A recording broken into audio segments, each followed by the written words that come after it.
Well, shalom, everybody, and I'm glad everybody's here. And in case everybody doesn't realize it, everybody's being recorded. Oh, everybody got quiet then. Okay. Shalom. Baruch atah Yahweh Eloheinu melech haolam asher kedishanu b'mitzvotav v'tzivanu l'shmoah kol shofar. Blessed are you, Yahweh Eloheinu, King of the universe, who has sanctified us by his commandments and commanded us to hear and respond to the call of the shofar.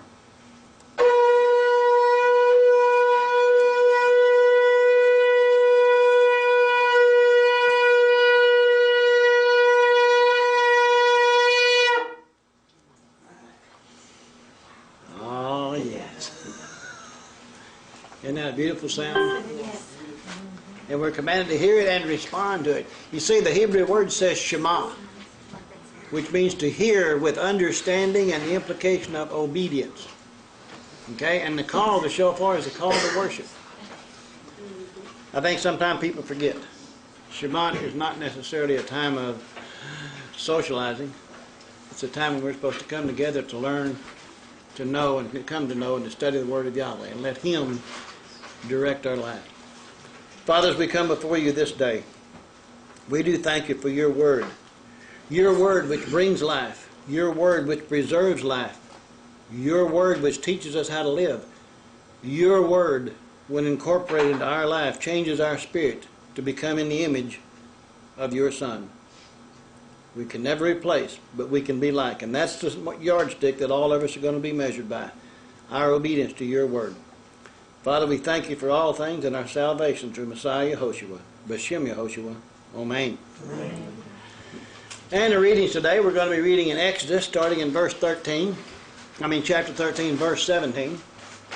And we'll be reading through chapter 17 and verse 16. They're coming out of Egypt today. And then we're going to be reading instead of a half Torah, we're going to be reading in the book of Mark, and we'll probably finish the book of Mark today, chapter 15 and 16. Some very interesting things take place in these last two chapters of the good news of Mark. And then after dinner tonight, we'll come back up and we'll get back on, and we'll try to say, if we can, try to keep dinner about an hour. That'll give us a little bit more time to come back up here after we eat, and then we'll get back in and we'll read the book of Esther for a little celebration of Purim, okay? And, we'd talked last week about people bringing stuff, but nobody ever called and said that they knew anybody that needed anything, so we collected nothing, So, but it's never too late. If somebody knows somebody needs something, you just let us know, and we'll try to put something together for them, okay? Whatever it is. The Hebrew name of the reading today is Beshalach, which means when had sent. Kind of a hard thing to understand, because in verse 13 it says, "Then it came to pass when Pharaoh had let the people go." The Hebrew actually said when he sent them out. In our English it kind of said, when he had let them go, which means like he really had a change of heart, okay? But in reality the situation was such that he sent them out, kicked them out. It's kind of like he's saying, get out of here before the rest of us wind up dead as well. It was something that he felt like was a necessity. And then as we get into the story, well, then he changed his mind.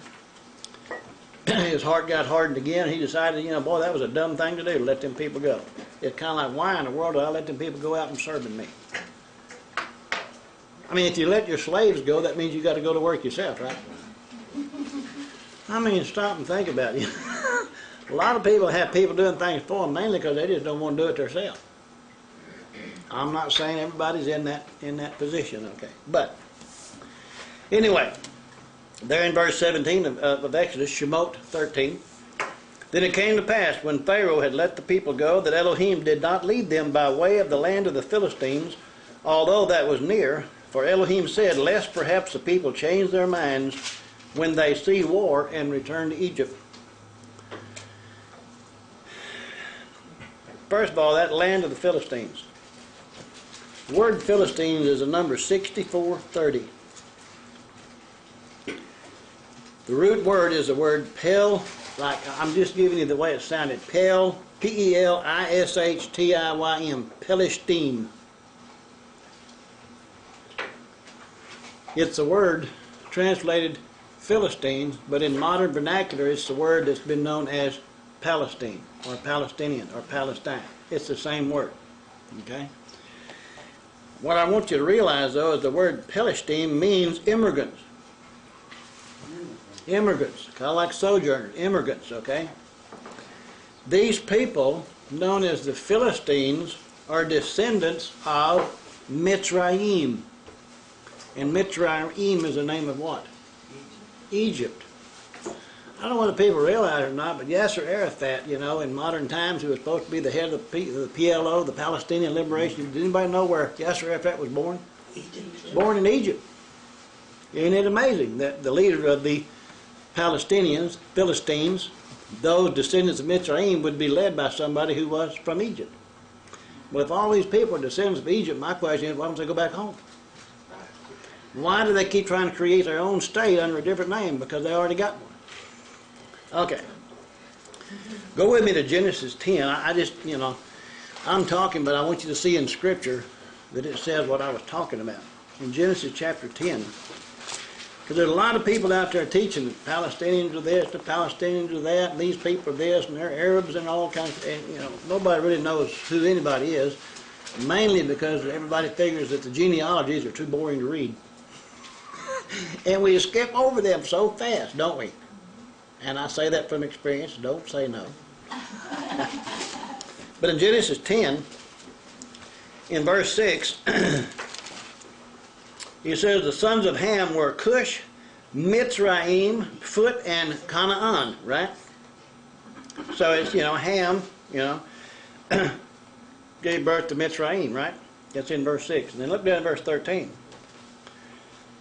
Mitzrayim begot Ludim, Anamim, Lahabim, Naphtahim. These are all descendants of Mitzrayim.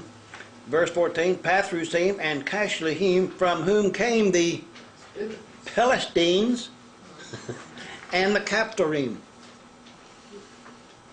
So that makes these Philistines, descendants of Mitzrayim, descendants of Ham, right?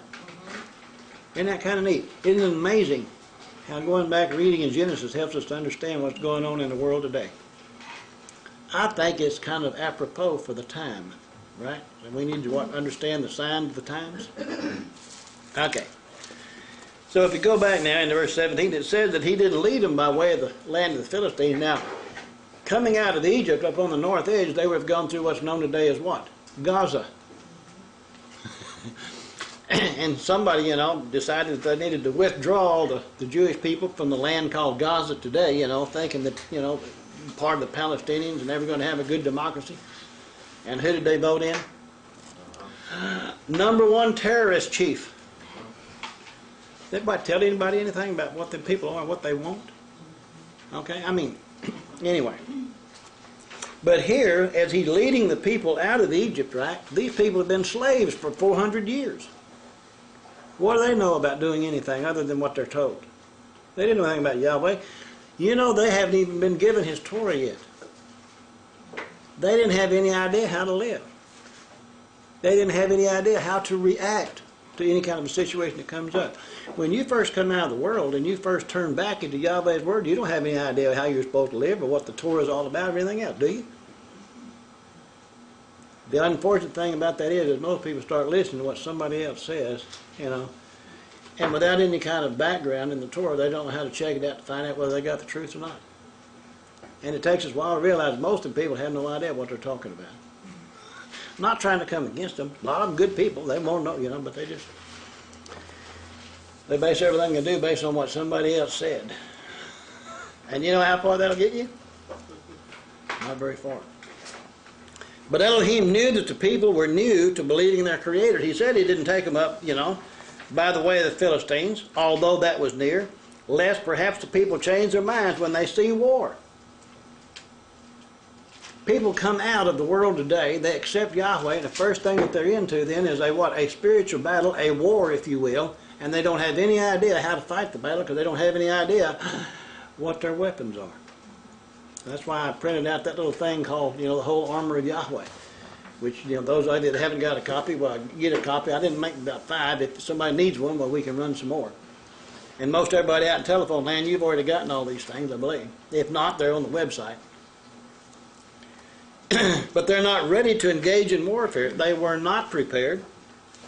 They don't know how to rely on Yahweh yet. After all, how long have they known Him? And most of everything that they've seen about Him is that He really destroys a whole lot of stuff and killed a lot of people, and He can put you in the dark and leave you there if He wants to. I'm not trying to belittle anything, but what did they know? They only know what they have seen up to this point, right? So, like I said, the question is, are we in a war today? And so many of us are just beginning to come out of the world, okay, and just beginning to learn the Torah, and a lot of us are just now beginning to walk with Yahweh the same as these people are right here. Does that mean that this is apropos for today? Go with me to 2 Corinthians in chapter 10. In 2 Corinthians 10,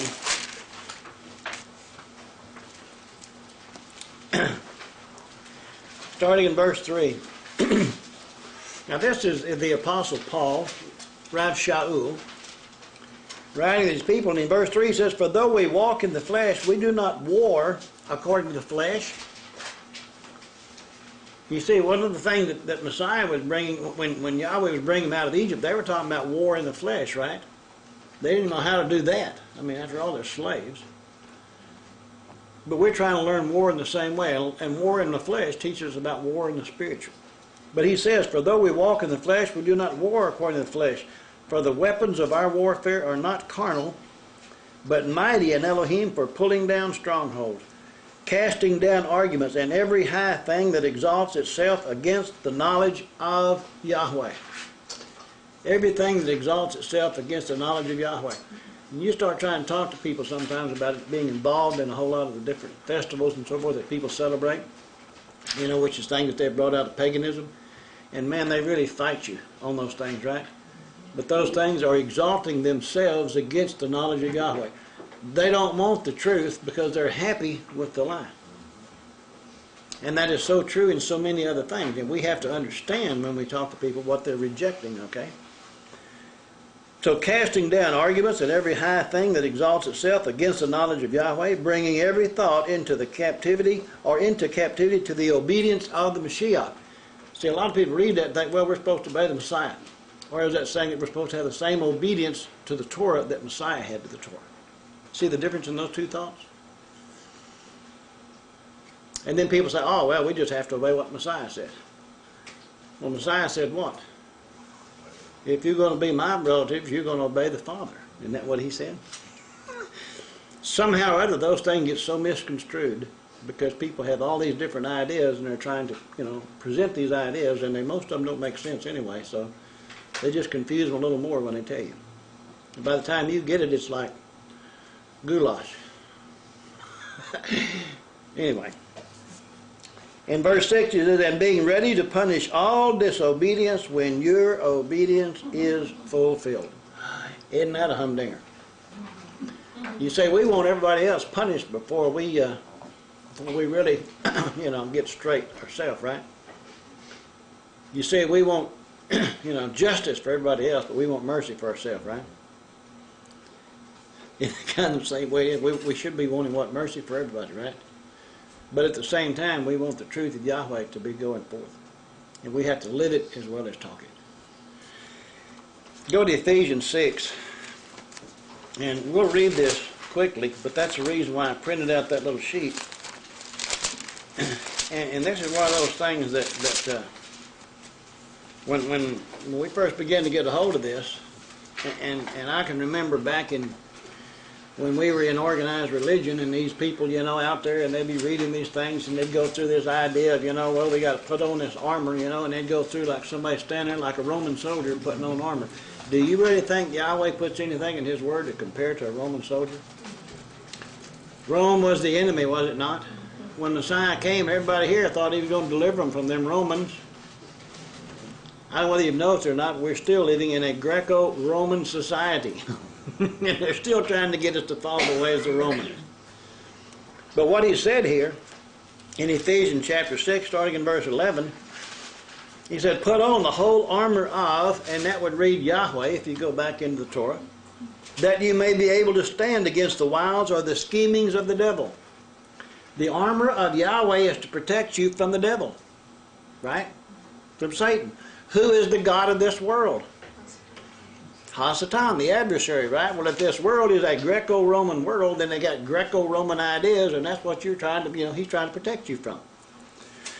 And here he says, in verse 12, for we do not wrestle against flesh and blood, but against principalities, against powers, against the rulers of the darkness of this age, against spiritual things of wickedness in the heavenlies. That's where our battle is. We think sometimes that we're battling with some individual, and we're really not. We're battling with the spiritual things that are guiding that individual. And what did they learn from? Same thing we learned from. We got to remember when we're talking to people sometimes, that, hey, we just come out from where they are. And we have to have patience. My goodness, aren't we glad that Yahweh has patience with us? We need to have it with other people. And then in verse 13 it says, therefore take up the whole armor of Yahweh, that you may be able to withstand in the evil day, and having done all, to stand. That means having done all is what? If you don't understand what all this other armor is, you don't have any idea of what you've done all. Because most of us have been brought up to believe you don't have to do nothing. Right? Verse 14 is, stand therefore. Now he's explaining to you what you have to do before you can make your stand. Having girded your waist with truth. What is truth? The Torah, the word of Yahweh. Having put on the breastplate of righteousness. Well, what is righteousness? It's our obedience to the Torah. And that's your shield, And having shod your feet with the preparation of the gospel of the good news of peace, right? And what is the good news of peace is?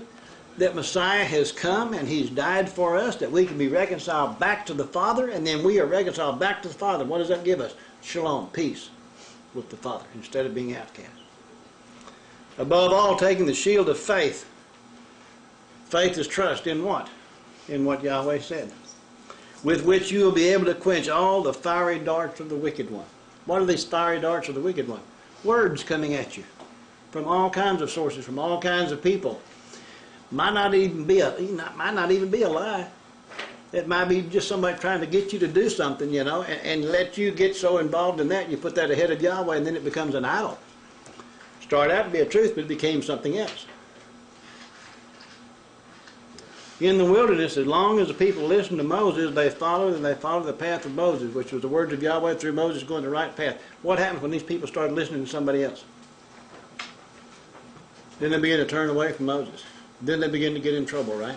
Then they begin to murmur against Moses. Then they begin to murmur against all these things. And we're going to see that as we get on into it even more. But today, people that are teaching a lot of things, that's not exactly what Moses said. And should we follow those people? And I'm not, but anybody that you pay attention to or listen to or read or anything else ought to be teaching the words of Moses. And the thing about it is, you got to know Moses well enough to be able to compare what they're saying against what the Word says. Okay? Verse 17, and take the helmet of salvation and the sword of the Spirit. What is the sword of the Spirit? The word of Yahweh. Nobody else's word. The word of Yahweh. So everything in this armor then has got to do with the Torah, the word of Yahweh through Moses. Everything concerning that, that's what we put on. Well, if this word is what became flesh and dwelt among us, then if we put on the Mashiach, then we're putting on what? The word of Yahweh. And if we got the word in us, and if we got the word on us, and if we're walking according to the word, then in whose image then are we walking? Messiah, Yehoshua. That's the ultimate goal, is it not? Isn't that where we want to be? Okay. So go back. Again, in verse 17, it came to pass when Pharaoh had let the people go, that Elohim did not lead them by way of the land of the Philistines, although that was near. He led them not according to the way of the Philistines or the Egyptians or the world, but he led them with him so that he could teach them as they go. The journey is to the promised land, right? And what they're going to have to do is to learn how to walk before they get there so they can go in. Remember, they didn't learn it too well, and when they got there, they didn't believe, right? And it was their lack of faith that caused them not to go in the promised land. We don't want to be that way. Okay? And it said, lest perhaps the people change their minds when they see war and return to Egypt. Kind of like right now. We see the word, but then we get out in the world, and then we see all these other things, you know. And then the thoughts and cares, desires, and jobs, and money, and food, and all these other things get in our way. And instead of just going back and doing what the word says, we let all of the stuff distract us and pull us away. And we forget, you know. Yahweh is our provider, okay? And he said, seek ye first the kingdom of Yahweh, and his righteousness, and everything else will be added to you. We've got it all backwards because we've been taught that way. So in verse 18, so El, or Elohim, led the people around by way of the wilderness of the Yam Suf, the Sea of Reeds, and the children of Israel went up in orderly ranks out of the land of Egypt. This one says orderly ranks. Some Bibles use the word harnessed. Some other translations use different word there for harnessed or orderly ranks, you know. The number is 2571. The word itself is the kamushim, which is a form of the word hamash, which means what? It's the number 5. So it says that they went up in orderly ranks, or they went up in ranks, able-bodied soldiers, arrayed for battle by 5s. It could be that there was 5 in a row, or 10 in a row, or 15, or 20, but it was multiples of 5 of some sort, in columns, okay? They went up, what? They went up in orderly ranks out of the land of Egypt. You'll notice the scripture says they went up. Isn't that amazing? I wonder where they were going up to. They were going on their journey up to the promised land. You know, in Israel, no matter where you are, whether it's north, south, east, and west, if you're going to go up to the temple in Jerusalem, you're always going up. You remember the 15 Psalms? And I think a lot of the headings in the Bible say it was a psalm of degree or a psalm of ascent. The actual Hebrew translation, that is a song of a journey to a higher place. He always said if we walk in obedience to Him, He'll cause us to ride on the high hills, on the high places. We're always going up. When you come out of the world following Yehoshua, you're going to be going up to something. And they went up out of the land of Egypt.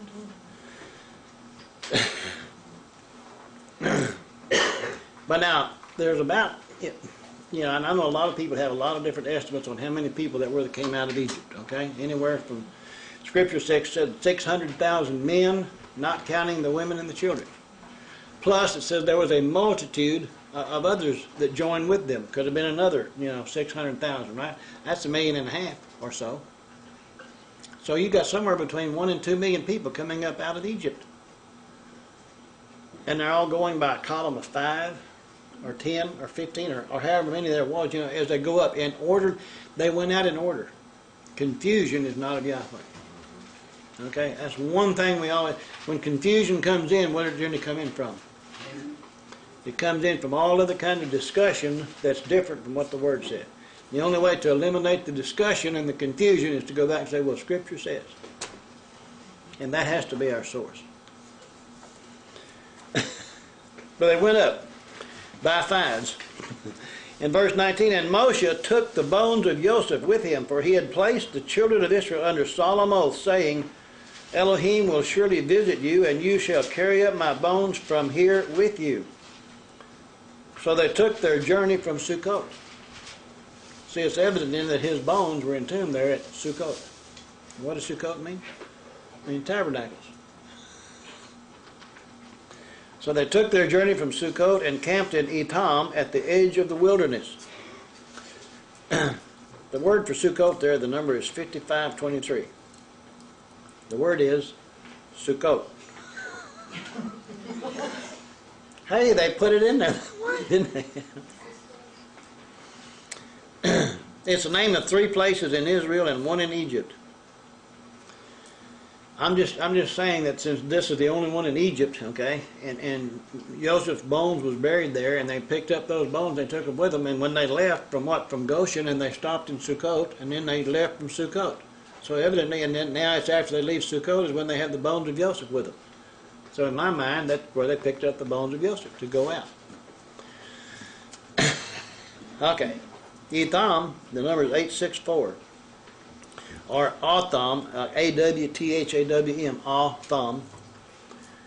The word itself means the house or sanctuary of Tum, T-U-M. Tum, Tum, which is another name, a.k.a. also known as the sun god. Another name for Ra. Again, kind of funny. Every place that Yahweh led the people, they're going through all of these places that's been dedicated to all these different gods. Okay? The thing about it, it's not something that he deliberately did, I don't believe. But let's stop and think about it. Everything in the world that's built by men is dedicated to some god. I mean, you can't go down, you know, through the streets of the city without looking at something that's been dedicated to some god. And we all know about being too long in the sun, and most all of those things are based on following the sun god in some way. So they're all too long in the sun. So if he led us out, we go by these same places that these are going by. In verse 21, and Yahweh went before them by day in a pillar of cloud to lead the way, and by night in a pillar of fire to give them light, so as to go by day and night. Pillar of cloud, and I think we've talked about this before, but if you just go look this word up, you know, in a dictionary somewhere, you'll find that a cloud, by Webster's, is a visible expanse of water suspended in the air. You see a cloud floating by. No, it's water vapor suspended in the air.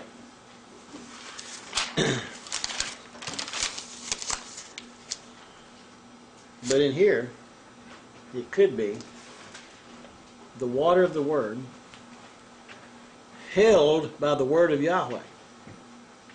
The water of the Word. Remember, this is a pillar. This is a pillar of cloud. It's like a pillar. It's not just some floaty out thing. This thing has shape, right?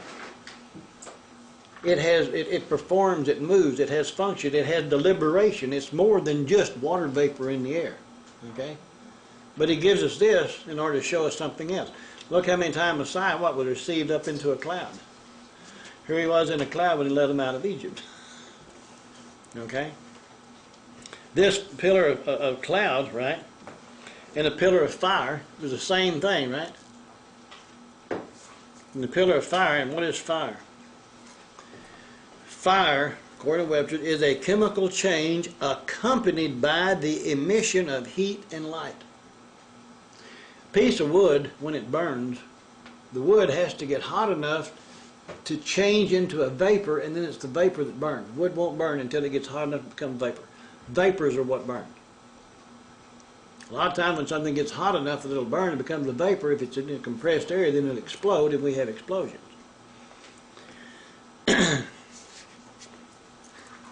This fire then is often accompanied by a flame, and this flame is what we see is when the vapors themselves begin to burn. Because if you'll notice a piece of wood in a fireplace, it always got a little thing sitting up on top of the wood, and you see the flame, but it's, you know, and then the wood itself begins to become an ash. That's a residue of what's left over. You can't destroy anything, you change its form. It changes from being a solid thing, it changes then into what? Into energy. You can't really destroy anything. Now this fire, you know, and it just consumes everything. And generally, if it's a real heavy fire, the darkness is there and you can see underneath it, you know, or maybe some light above it. But inside the fire itself is really dark. Go to Jeremiah 23.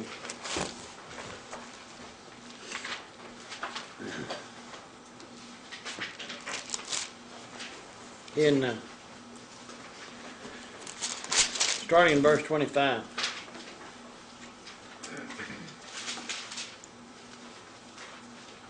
Messiah, speaking through Jeremiah, says, I have heard what the prophets have said who prophesy lies in my name, saying, I have dreamed, I have dreamed. And there's all kinds of people out there saying this, oh, Yahweh told me this, or the Lord told me this, or God told me this, or they're always saying something.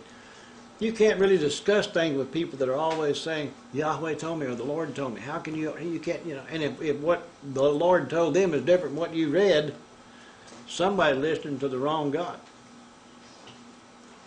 Verse 26, how long will this be in the heart of the prophets who prophesy lies? Indeed, they're prophets of the deceit of their own heart. How can you know the difference?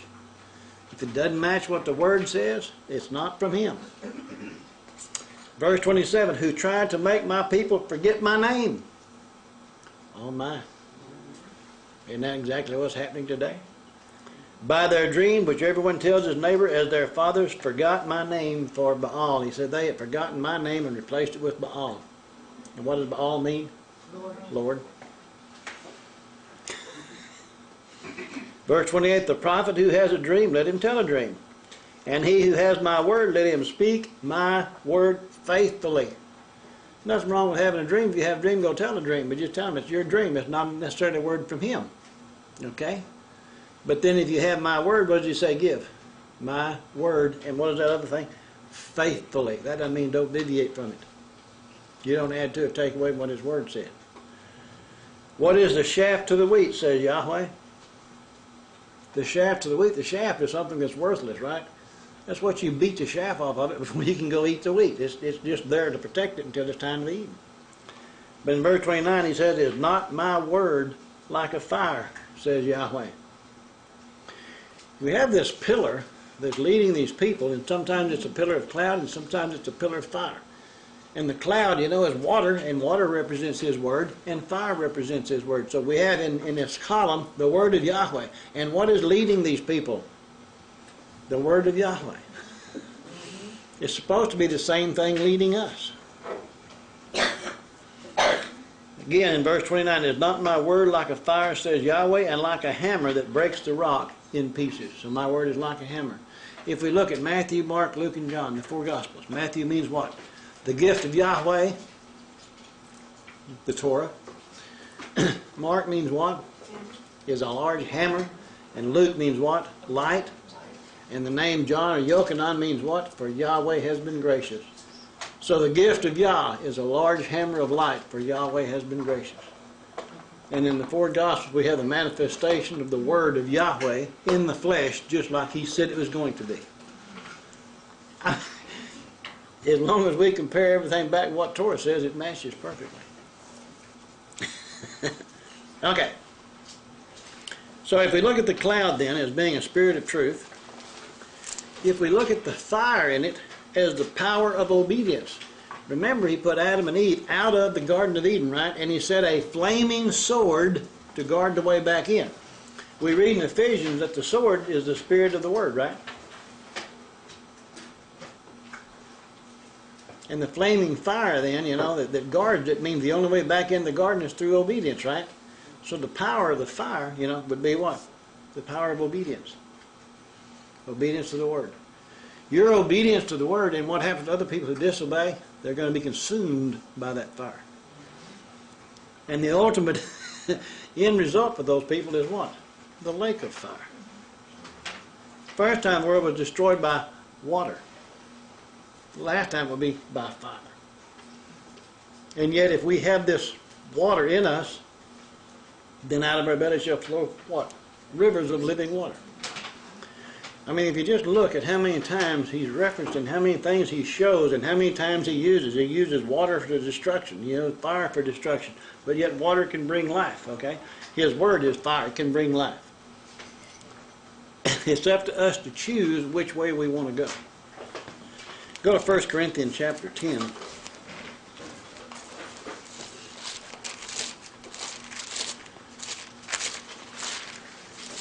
I know this seems like a whole roundabout way of looking at these things, and yet if we don't ever compare the Scriptures with Scriptures, we don't ever get the full understanding of what He's trying to say. In 1 Corinthians 10, in verses 1 through 6, and Rav Shaul is writing, he says, moreover, brethren, I do not want you to be unaware that all our fathers were under the cloud, all passed through the sea, all were baptized. That means what? Immersed. And immersed, you know, baptismo means what? To make fully wet or whelmed. They were made fully wet and whelmed into Moshe. That's the word of Yahweh, right? In the cloud and in the sea. Now, when they went down to the Red Sea, where was the water? It stood up. We're going to be seeing that. They didn't actually get wet then from the water that was there. They got wet by the word that was protecting them. And this water stood up and performed a barrier that preserved them as they went through. going through. The water of the Word became a path of life. The Egyptians coming behind them, what happened? That water became death. So it's life to one, it's death to the other. In verse 3, all ate the same spiritual food. Remember, the law is spiritual.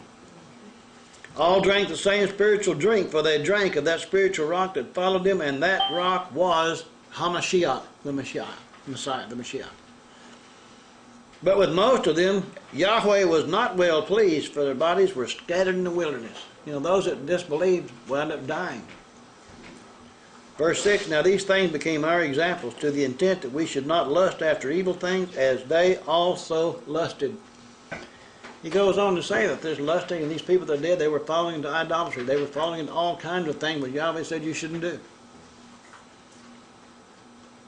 Word spiritual there in verses 3 and 4 in the Greek is the number 4152. Again, it's the Greek word pneumatikos. Would you give us the number again, please? 4152 is the number. Pneumatikos. The actual definition of the word means non-carnal. Okay? Thayers says, one is who is filled with and governed by the Spirit of Yahweh. Filled with and governed by the Spirit of Yahweh. Now Romans 7:14 says the law is spiritual, so if you are filled with and governed by the law, okay, then you're walking in the Spirit. If you walk in obedience to the Torah, you're walking in the Spirit. Now this verse is here in Corinthians says that they all ate the same food, they all drank the same drink, and all of that was the Anointed One, Messiah Yehoshua.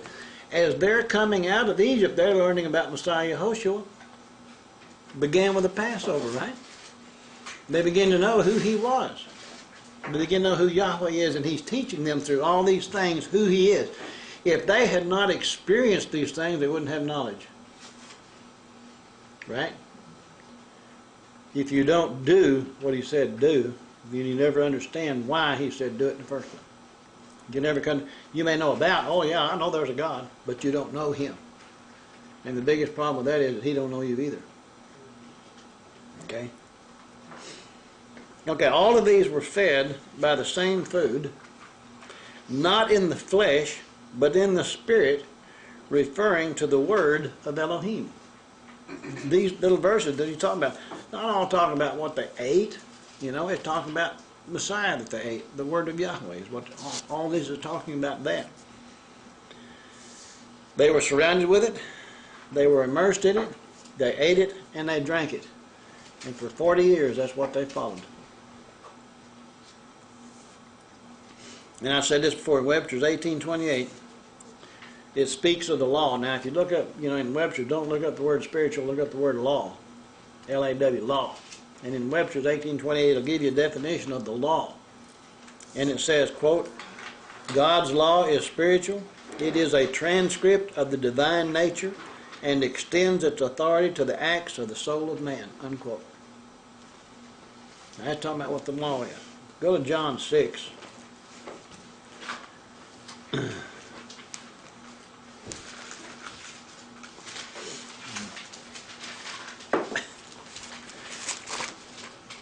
In chapter 6, starting in verse 47.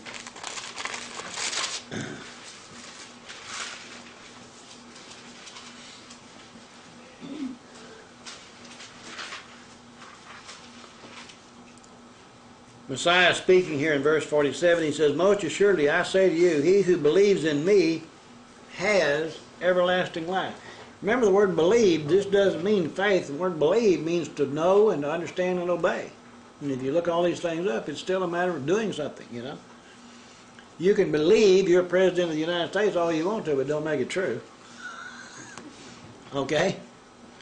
Believing here then is referring to also believing and doing what he said do.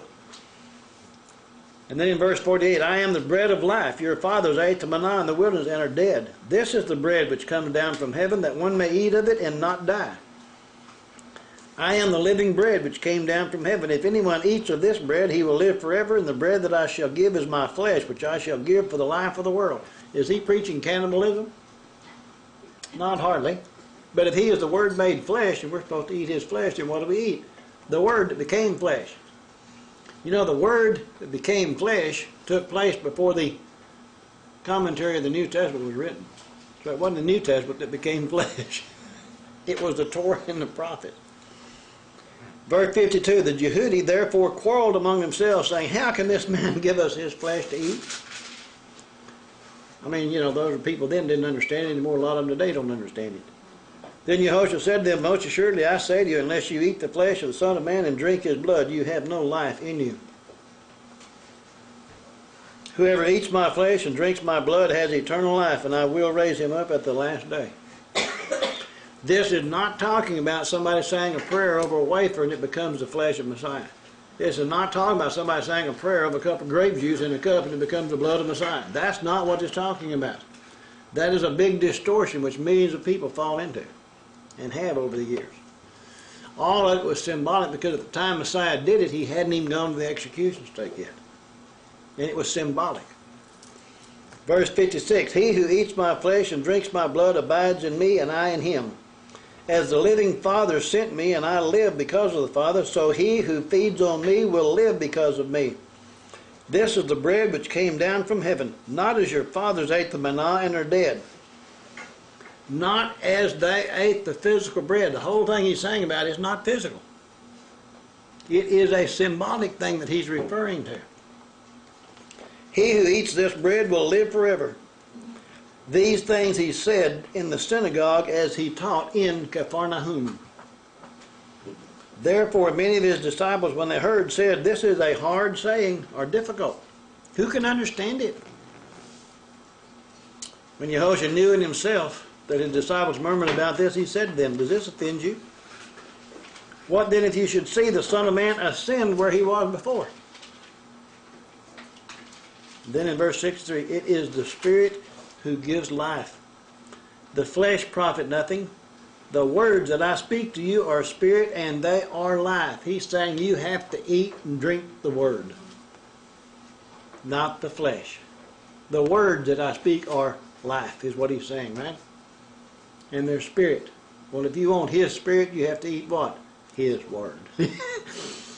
It's really kind of simple when you just get down into that, you know, the plain meaning of it. Go to Romans 7.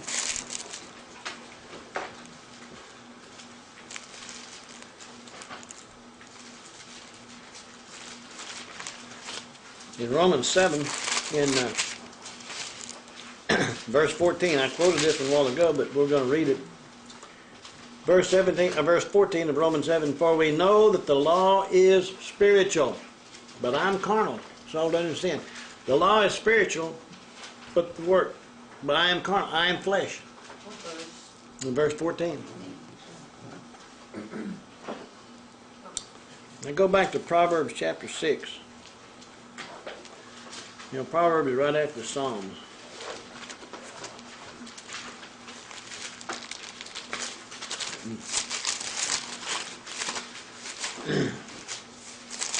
In Proverbs chapter 6, in verse 23,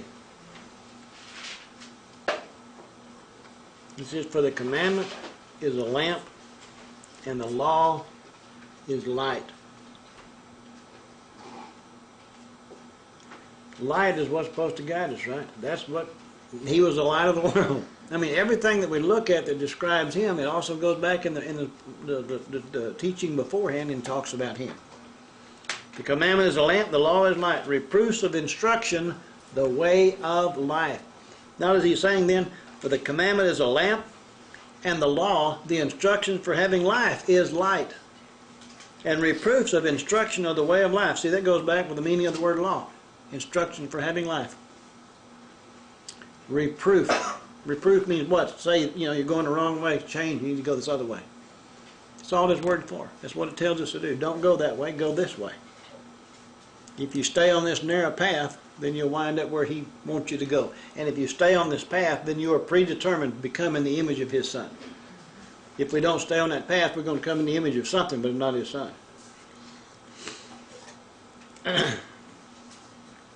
Go to Matthew 17.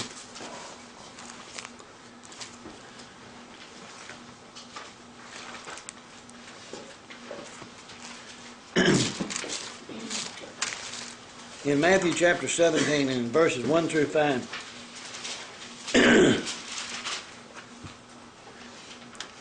we're talking over there in the Torah about, you know, the pillar of cloud, the pillar of fire, and how all these things work and what they represent. And I'm looking at all these other scriptures in to get the references in the commentary back against these same things that Torah is teaching us. In Matthew 17 and verse 1 it said, "Now after 6 days Yehoshua took Peter, James or Yaakov, and Yochanan his brother, brought them up on a high mountain by themselves, and was transfigured before them. His face shone like the sun, his clothes became as white as the light." Here he is, a picture of the light that came down. "Behold, Moshe and Elijah appeared to them, talking with him." Moshe and Elijah, what does Moshe represent? Torah. What does Elijah represent? Prophets. Still the word of Yahweh. The light comes from Yahweh through those. Then Peter answered and said to Yehoshua, "Master, it's good for us to be here. If you wish, let us make here 3 tabernacles, one for you, one for Moses, one for Elijah." Why do you want to build a tabernacle? Because they expected the kingdom of heaven comes at the time of tabernacles. Well, you know, he's a little bit, excited here. Verse 5, "While he was still speaking, behold, a bright cloud overshadowed them." A bright cloud. "And suddenly a voice came out of the cloud saying, 'This is my beloved Son, in whom I am well pleased. Hear him.'" And if that was in Hebrew, what would he have said? Shema. Hear and obey. But see, again, we're talking about the cloud. I don't think people ever really get the implication of the cloud here in the commentary without studying and knowing about the pillar of cloud and the pillar of fire over here in the Torah. Go to Luke 21.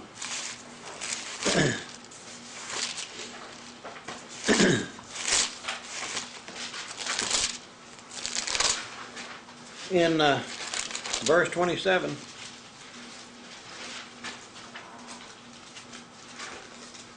And he's talking about, at the time of the end, when everything is, and he and all the saints come back together. In verse 27, "Then they will see the Son of Man coming in a cloud with power and great glory." How did he go up? He went up in a cloud. How is he coming back? In a cloud. What led the people in the wilderness? A cloud. I mean, we've got to see this connection. Go to Acts chapter 1.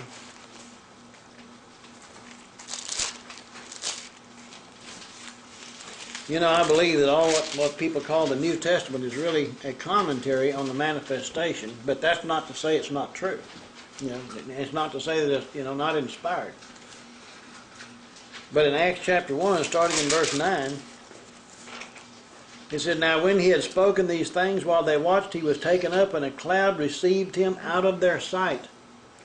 And while they looked steadfastly toward heaven as he went up, behold, 2 men stood by them in white apparel, who also said, 'Men of Galilee, why do you stand gazing up into heaven?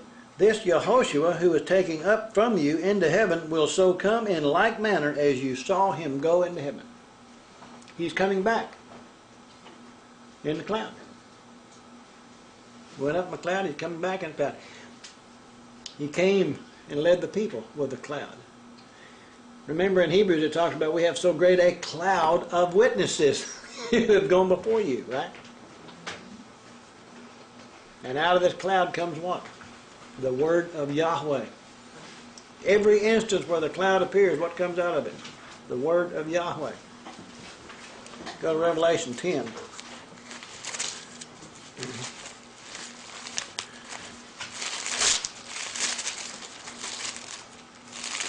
You're going to be forced to have to get a new Bible one of these days. You got one. I know. I'm forced to use it, let me put it that way. In Revelation chapter 10, Verse 1. And I saw still another mighty angel or messenger coming down from heaven, clothed with a cloud. And a rainbow was on his head. His face was like the sun, his feet like pillars of fire. That's quite a description. We're going to see that again as we continue to go to the Torah, even today as we look at it. But he's what? Clothed with a cloud, rainbow on his head, his feet are like the sun, or his face like the sun, his feet like pillars of fire. The brightness. Go back to Exodus.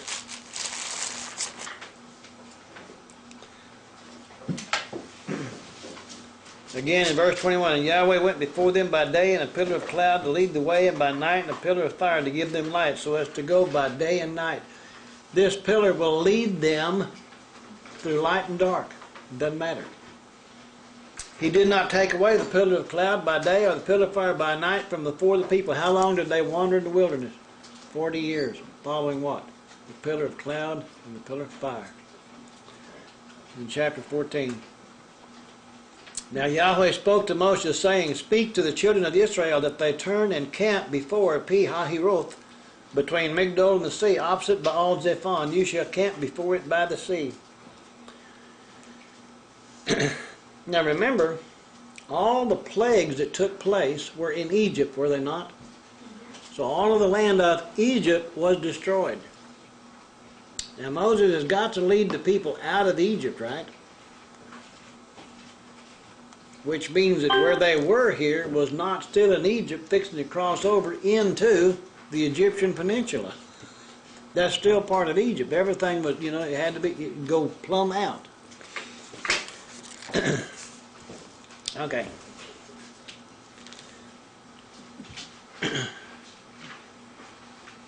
Well, there was death in the land of Egypt. Go back to Exodus 12 and look in verse 30.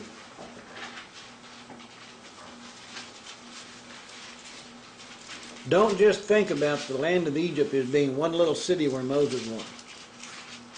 Wherever Moses was talking to the people, talking to Pharaoh, whatever city Pharaoh lived in, there was a whole lot more to the whole land of Egypt than just that one city where Moses was. When Moses said it, it was taking place everywhere else. If he was saying something today that covered the whole state of Texas, and he happened to be in one little town somewhere, but it covered all of Texas, just because he's not in your city doesn't mean it didn't happen, right? Notice in verse 30, so Pharaoh rose in the night, he, all his servants, and all the Egyptians, and there was a great cry in Egypt. There's not a house where there's not one dead. Every house in the land of Egypt had at least one dead in it. Even those somewhere who would like to say, well, we never heard nothing about it, they saw the result of it. Didn't matter whether they heard it or not. It happened. You see what I'm saying? People are without excuse. They can find out what took place and why. So again, in chapter 14, they were at Pi-hahiroth, between Migdol and the sea, opposite Baal-zephon. You shall camp before it by the sea. Now he's telling them where to go. And this Pi-hahiroth actually is Pi-hahirot, C-H-I-Y-R-O-T, Chirot. The number is 6367.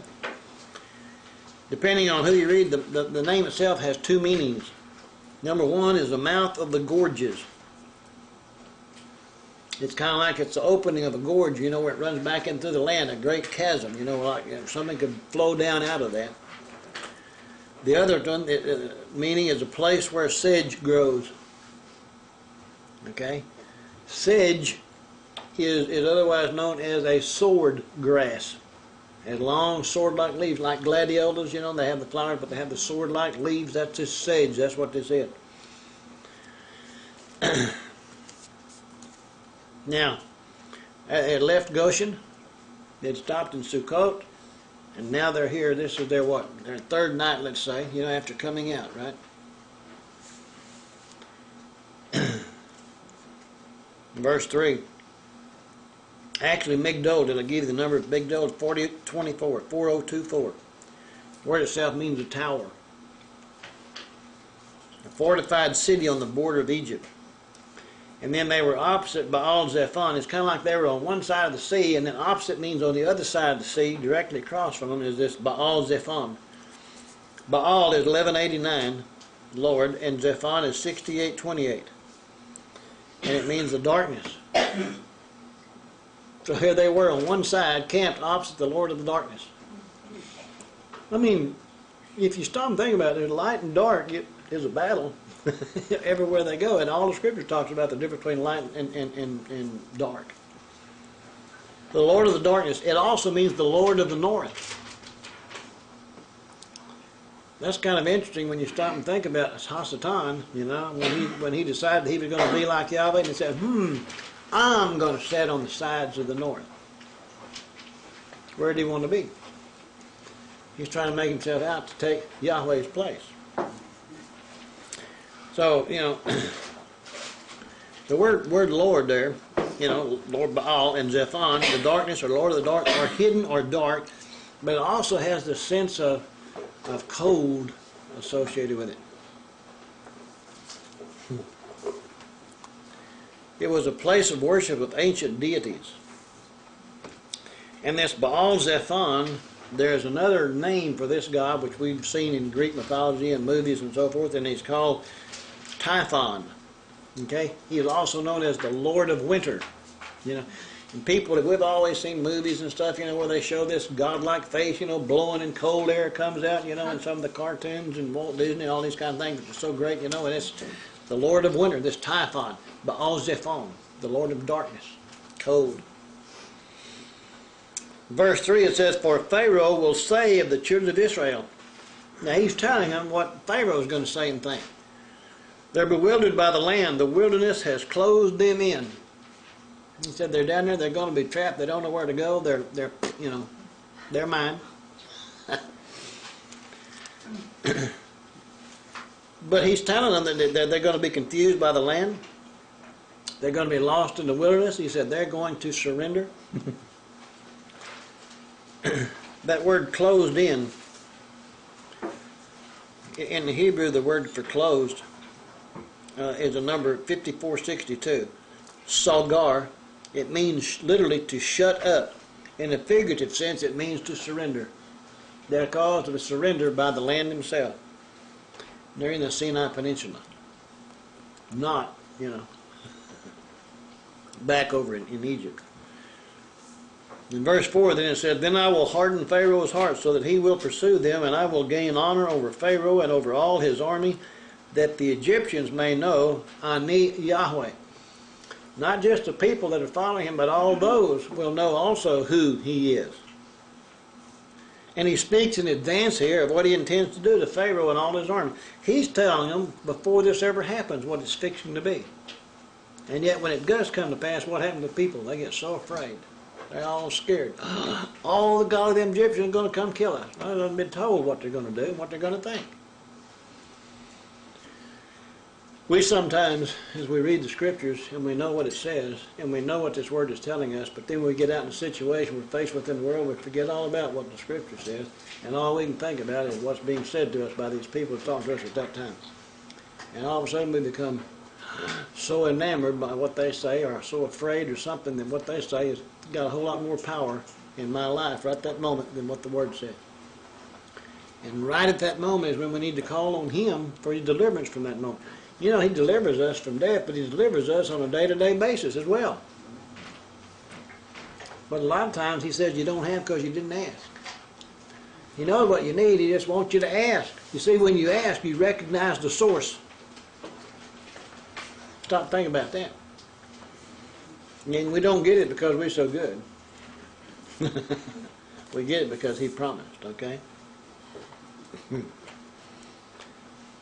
Again, he's going to shield his people and destroy the Egyptian army.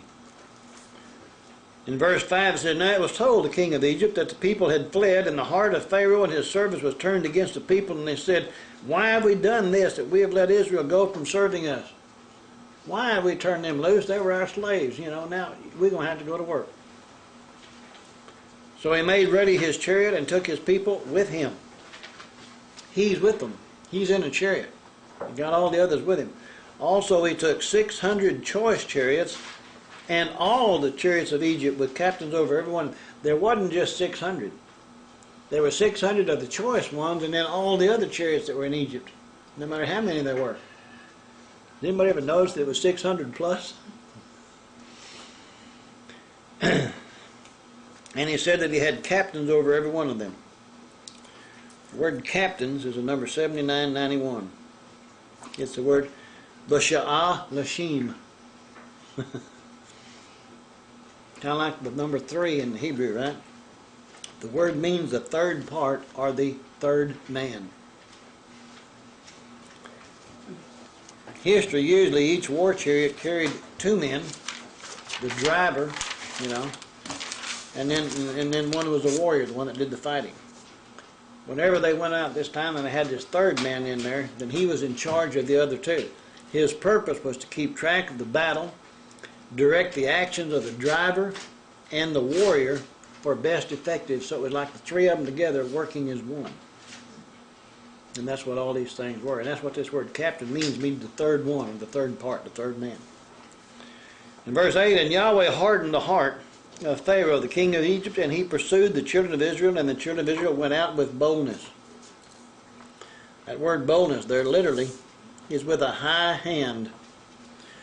High 7311 means high, and hand at 3027 Yah means hand. They went with a high hand, or with their hands held high. You know, people raise their hands in triumph, right? You know, and they're going out in the triumph. We have conquered Egypt. They had high spirits. In verse 9, so the Egyptians pursued them, all the horses and chariots of Pharaoh, his horsemen and his army, and overtook them, camping by the sea beside Pi-hahiroth, before Baal-zephon. Everything's coming to pass exactly like Yahweh said, right? So if they get scared, then, you know, they knew it was coming. But sometimes just because you know, it doesn't stop you from being afraid, right? Yeah. You just have to always keep your faith in what His Word said. That's the whole thing. And in verse 10, and when Pharaoh drew near, the children of Israel lifted their eyes, and behold, the Egyptians marched after them. So they were very afraid, and the children of Israel cried out to Yahweh.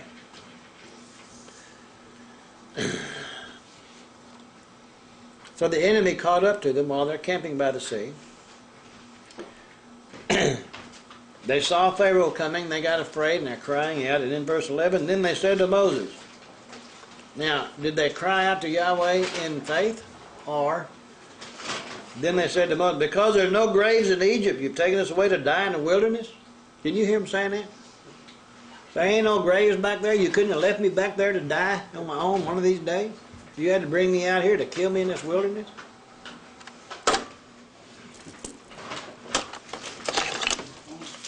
Pastor. Top. Oh, yeah, we got a ways to go, don't we? Okay. So he says, you know, they said to Moses, because there are no graves in Egypt, have you taken us away to die in the wilderness? Why have you so dealt with us to bring us up out of Egypt? Is this not the word that we told you in Egypt, saying? See, we're hearing something now that we didn't hear before. So it's actually like they had told Moses before, when they said, let us alone that we may serve the Egyptians. For it's better for us to serve the Egyptians than that we should die in the wilderness. He's saying this is what we told them before. But they wouldn't listen.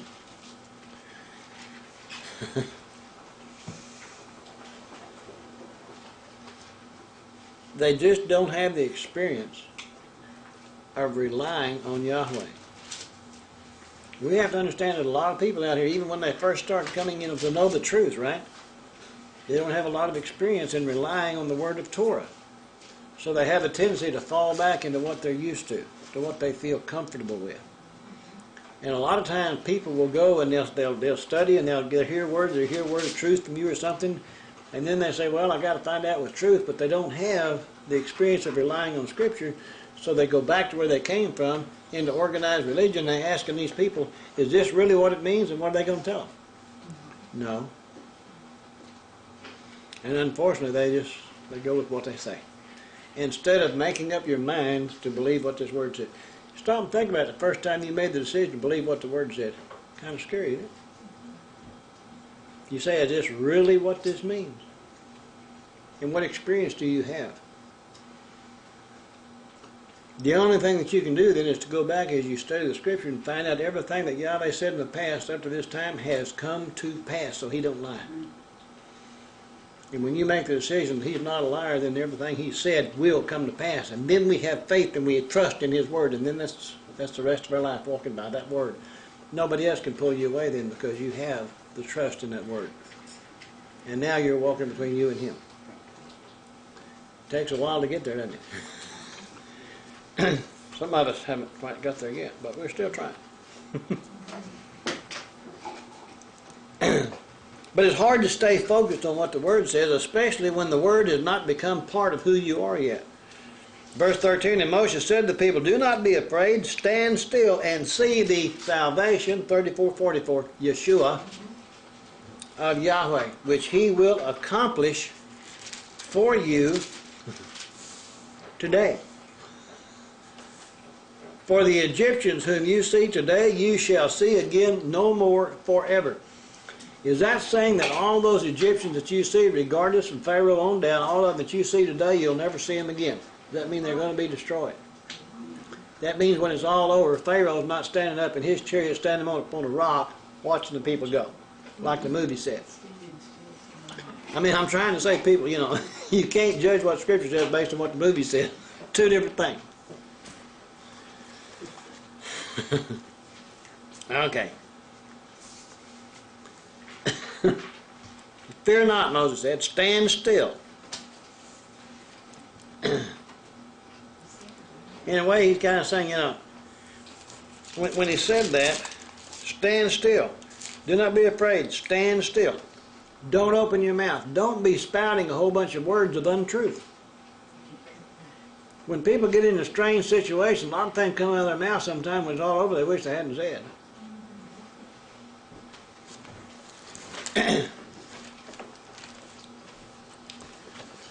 Verse 14, Yahweh will fight for you, and you shall hold your peace.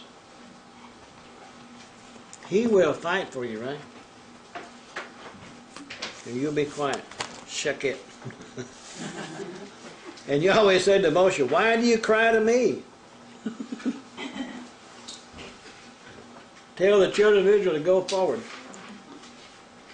You already told them, go on. And then they stopped. Oh, I can't go out there in that water, you know.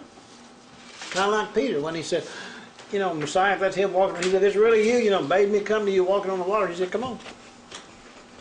Didn't go into a whole lot of elaboration and tell him why he could do it. He just said, do it. And Peter walked on the water. Not anything amazing, Messiah walked on water, but Peter walked on the water. But then when he took his eyes off Messiah, he said he began to see. He didn't sink, he just began to.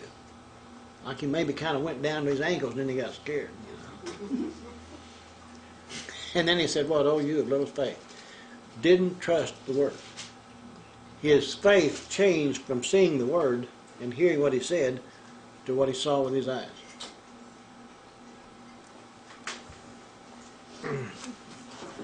Why do you cry to me? Tell the children to go forward. Go to Proverbs 13.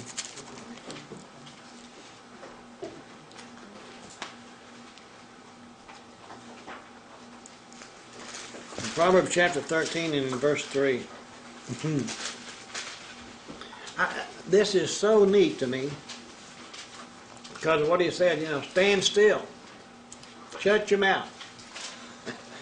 In verse 3 of Proverbs 13, he who guards his mouth preserves his life. But he who opens wide his lips shall have destruction. If Solomon wrote this, you know, no matter what kind of trouble he got into, he still wrote words of truth, as Kelt tells us in Ecclesiastes, right? Go to Proverbs 21.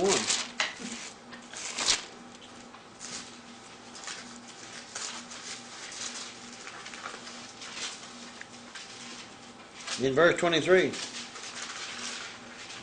whoever guards his mouth and tongue keeps his soul from troubles. Is that not saying that most of the time we bring our troubles on ourselves with our mouth? I bet if we stop and think about it and go through all the problems we've had and realize what did we say before that happened? You know, we'd learn not to say that again. Okay. Go to James chapter 3. Just so everybody understands, oh, well, it's not just a Old Testament thing. James chapter 3, verse 2.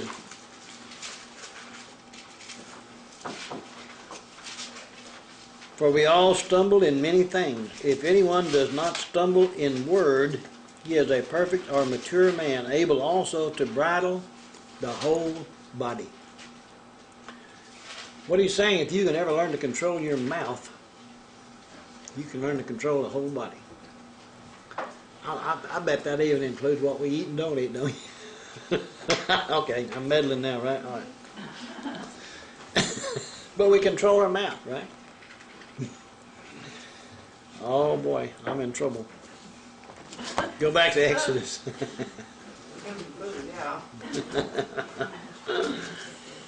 In verse 16 he says, but lift up your rod and stretch out your hand over the sea and divide it. The children of Israel shall go on dry through the midst of the sea. And I indeed will harden the hearts of the Egyptians, and they shall follow them. So I will gain honor over Pharaoh and over all his army, his chariots, and his horsemen. Over who? Everybody, including Pharaoh. Then the Egyptians shall know, Ani Yahweh, when I have gained honor for myself over Pharaoh, his chariots, and his horsemen. And the angel, the messenger of El, who went before the camp of Israel, moved and went behind them. The pillar of cloud went from before them and stood behind them. And that's amazing. The messenger was in the cloud. The water, the word. Who is that? It's Yahushua leading all these people. But isn't it amazing, though, as you go through and look at all them other little scriptures that point to this thing, and you begin to get a true picture of what it's really saying. Verse 20, so it came between the camp of the Egyptians and the camp of Israel. Thus it was a cloud and darkness, and it gave light by night, so that the one did not come near the other all that night. The word of Yahweh separates us from those who would destroy. Who is the God of this world? And he come to what? To steal, kill, and destroy. And what separates you from that? The word of Yahweh. It's really simple, isn't it? Verse 21. Well, actually, go back to Exodus 13 again, just for a second here. In verse 21, and Yahweh went before them by day in a pillar of cloud to lead the way, and by night in a pillar of fire to give them light, so as to go by day and night. Who was in the pillar? Yahweh. And he went before them day and night. He didn't leave them. Okay? Now go to 2 Corinthians chapter 2.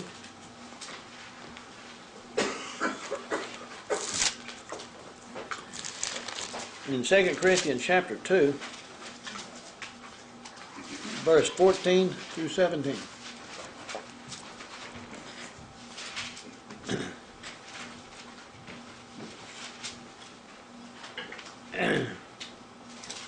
Remember, it was the pillar that separated them. And here in 2 Corinthians, in chapter 2 and in verse 14, he says, now thanks be to Yahweh, who always leads us in triumph in the Mashiach, and through us diffuses or manifests the fragrance of his knowledge in every place. For we are to Elohim the fragrance of the Shiach among those who are being saved and among those who are perishing. To the one, the aroma of death to death, and to the other, the aroma of life to life. And who is sufficient for these things?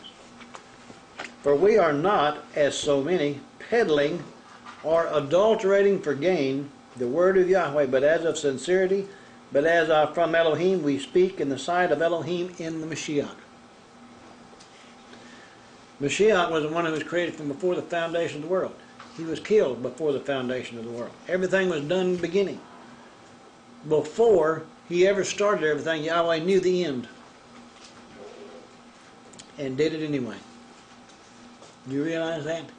If you were the only one that was going to follow him, he died for you. It didn't make any difference about anything or anybody else. It's between you and him.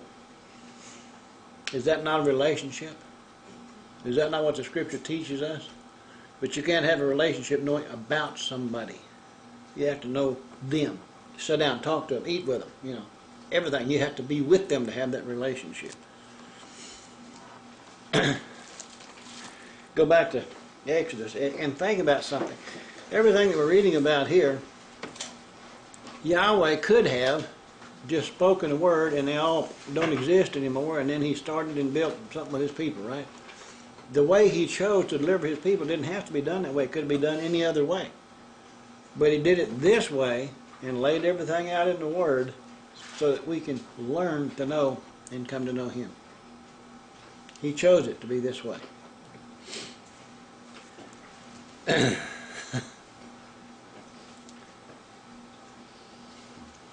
So in verse 21, Moses stretched out his hand over the sea, and Yahweh caused the sea to go back by a strong east wind all that night, and made the sea into dry, and the waters were divided.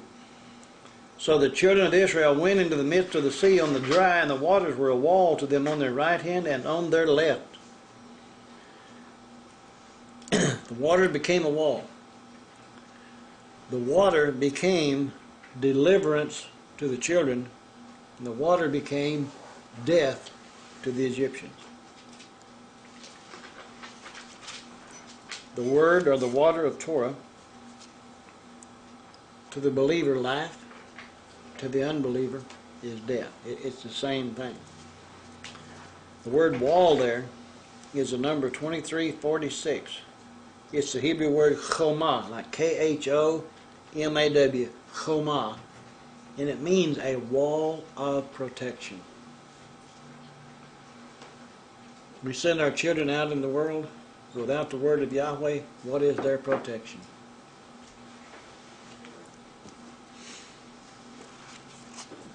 So the water represents the word becoming a wall of protection, holding back destruction on both sides. When they're going through this path, you know, the word is holding them up on both sides, protecting them, and they're headed towards what? Toward the Messiah, which is what they're supposed to be going towards, right? And then the pillar moved behind them to be what? Their rear guard. So the word protects them on both sides. Yehoshua is the one leading, and he is a protection in the back, the rear guard. That's a beautiful picture to stop and think about it. It's kind of like you put on the whole armor as you go through. Okay. Verse 23, and the Egyptians pursued and went after them in the midst of the sea, all Pharaoh's horses, his chariots, and his horsemen. Now it came to pass in the morning watch that Yahweh looked down upon the army of the Egyptians through the pillar of fire and cloud, and he troubled the army of the Egyptians. The word trouble there is a number 2,000. It's the word hamam. It means to put in commotion, to confuse, to discomfit. And when it said he looked down through, you know, that word through, the pillar of fire, actually in the Hebrew is looking out of, from the in or from out of, inside of the pillar of fire. So he looked down from up here in this pillar and he saw. And then he did these things.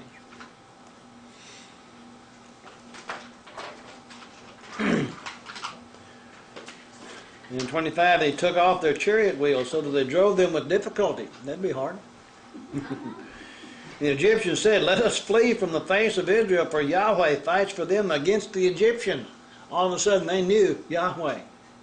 They know his name and they know who he's fighting for and who he's fighting against. Then Yahweh said to Moshe, stretch out your hand over the sea, that the waters may come back upon the Egyptians on their chariots and on their horsemen.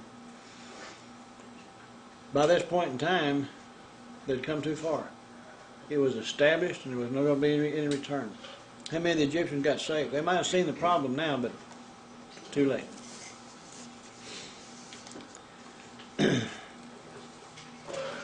Before we go on to verse 27, go to Psalm 77.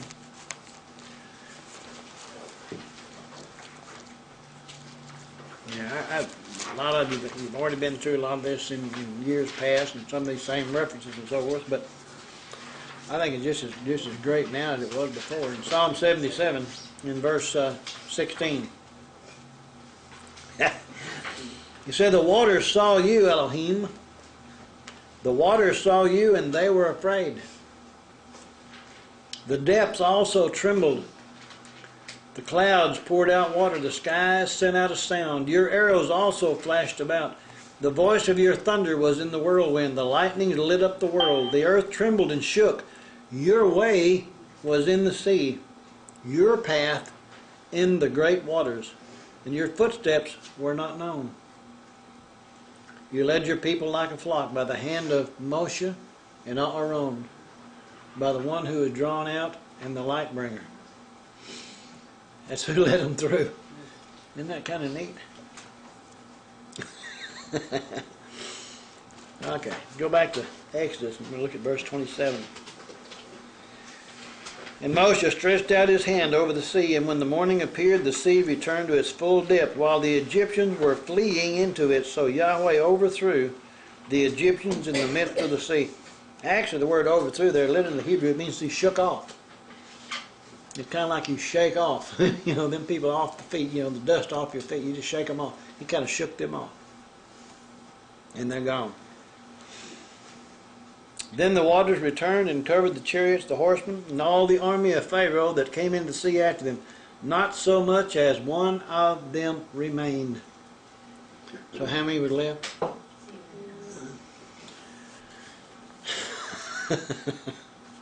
Not one remained. Go back and look at verse 13 again now. And Moshe said to the people, do not be afraid. Stand still and see the salvation of Yahweh, which he will accomplish for you today. For the Egyptians whom you see today, you shall see again no more forever. His word is his sword. His word said it, and they went. But when people make movies and people write stories and people do all kinds of things, and they change a little bit for whatever reason they try to change it, okay? Just like the movies do where it shows Pharaoh sitting up there, it takes away from the truth of Yahweh. And people, a lot of times, they'll go see that and they think, well, I don't have to read the story, I saw the movie. I mean, stop and think about that, okay? And they don't realize that all of them things that are created, stories written, poems written, movies made, people add to and take away. It's all you're getting what somebody else thinks. You're not getting truth. You want the pure truth of the Word, what do you have to go to? The pure milk of the Word, that you may grow. Isn't that what it says in the newer writing? The milk, so that you can grow. You can't grow with anything other than the words of Torah. You grow with Torah. We may then have revelation understanding of the manifestation of it as it came to pass through the words of Paul and John and the gospel writers and everything, and we have it, it came to pass. But all that is then is proof of an eyewitness of what the word said has come to pass. Right? If he said he was going to send his son and his son was going to die on the execution stake, and then we have a witness that says that happened, what else do you need? That proves the truth. And it says that he was seen by what? Upwards of 500 for over a period of 40 days after his resurrection from the grave. That's more witnesses than we have of Napoleon Bonaparte, a lot of the people from history today. And yet there's still people that don't want to believe it. Okay. Chapter 15, the book of Exodus. And by the way, today is known as Shabbat Shirah, the Sabbath of the Song. And what we're fixing to read here in verses 1 through 21 of chapter 15 is a song that the children sang, after the destruction of the Egyptians, and they had come up on the other shore, kind of on the 17th, okay? The children of Israel went through the sea of, the Yam Suf, through the water. It's kind of like going down into the water and up the other side is a picture of baptism. They went in belonging to Pharaoh. When they came up on the other side and Pharaoh was destroyed, they had been delivered from Pharaoh, and now they are free to serve Yahweh. Before, they could serve Pharaoh, right? Now they serve Yahweh. We then go through this act of baptism as a sign we die to the world, and we're raised up into a new life serving Him. Most people don't have any idea what baptism is for, what it means. To say it's an inward sign of something that you do, okay? You come out of the world and you say, I'm going to observe and do what He says do. The first time that you go through that baptism, and then you find out, well, I really don't want to do what he said, so I go do something else. What was the baptism all about? So many times it's a show that people make, to look pretty or look big or look something to somebody else. It had no bearing on the truth. But in chapter 15, like I say, in the Jewish literature, the song is spoken of as the song Shirah. And like I say, today it's called Shabbat Shirah because it's the day when this song is read. It's not the song of Moses, which is referred to in Revelation 15:3. The song of Moses, Revelation 15:3 refers to is Deuteronomy chapter 32. But before we read this, go to Psalm 106.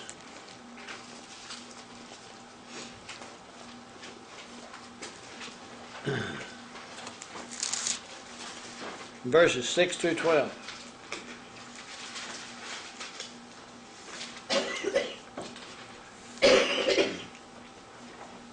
In verse 6 it says, "We have sinned with our fathers. We have committed iniquity. We have done wickedly. Our fathers in Egypt did not understand your wonders. They did not remember the multitude of your mercy, but rebelled by the sea, the Red Sea, Yam Suf, sea of reeds. Nevertheless, he saved them for his name's sake." He saved them because he said he's going to do it. "That he might make his mighty power known." See, he'll deliver us from the world too when we ask and we come out, right? But then if we don't walk in obedience in his word, if we don't believe what his word says do, then what? He'll give us up to destruction. It's the same thing happened to them. But then so many people are taught today that, oh, what you got to do is just say this little prayer and you can live however you want to from then on. And that's not what it says. Verse 9, "He rebuked the sea of reeds also, and it dried up. So he led them through the depths as through the wilderness. He saved them from the hand of him who hated," talking about Pharaoh, "and redeemed them from the hand of the enemy. The waters covered their enemies. There was not one of them left." That's another verification of how many was destroyed. "Then they believed his words. They sang his praise." Verse 13, "They soon forgot his work. They did not wait for his counsel, but lusted exceedingly in the wilderness and tested Elohim in the desert. He gave them their request, but sent leanness into their soul." Boy, if you stop and think about the implications of what that's saying, okay? Go back and we'll read chapter 15. "Then Moses and the children of Israel sang this song to Yahweh and spoke, saying."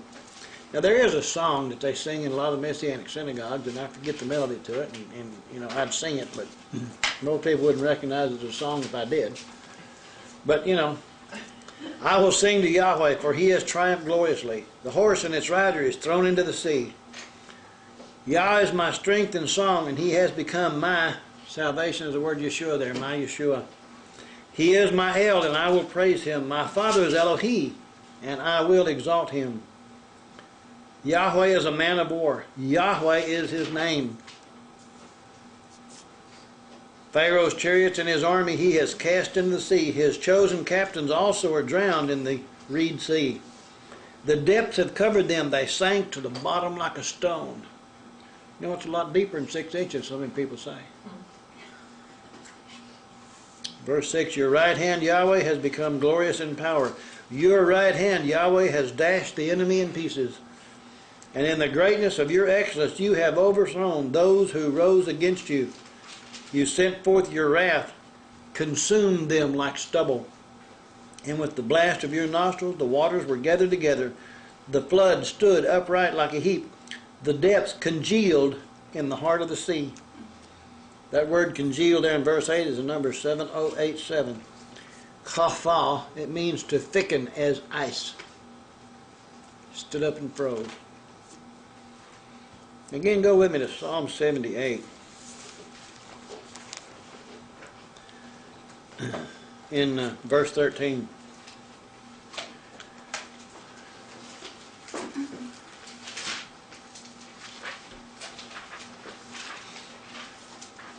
This same phrase is used. It's translated a little bit differently. But in verse 13 it says, "He divided the sea and caused them to pass through it. He made the waters stand up like a heap. May the water stand up as frozen, as solid.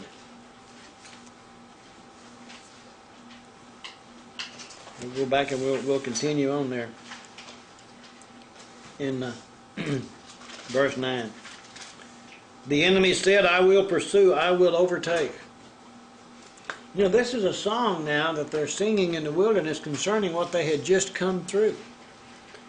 The enemy said, I will pursue, I will overtake, I will divide the spoil, my desires shall be satisfied on them, I will draw my sword, my hand shall destroy them. He's saying his sword and his hand the same thing. But yet his sword and his hand, they were actually destroyed by what? By what his word says. So his hand, his sword, his word, the same thing. The word became flesh. Verse 10, you blew with your wind, the sea covered them, they sank like lead in the mighty waters. That's going down. Who is like you, Yahweh, among the Elohim, among the so-called gods? Who is like you, glorious in holiness, fearful in praises, doing wonders? You stretched out your right hand, the earth swallowed them. You in your mercy have led forth the people, you have redeemed, you have guided in your strength to your holy habitation. He's guided them to where he wants them to live with him. A lot of them fighting all the way. Kind of like today. Verse 14, the people will hear and be afraid. Sorrow will take hold of the inhabitants of Palestina. Isn't that what, is that your Bible says, Palestina or Philistia or those Palestine? My gosh, this word becomes more updated every time we read it, doesn't it?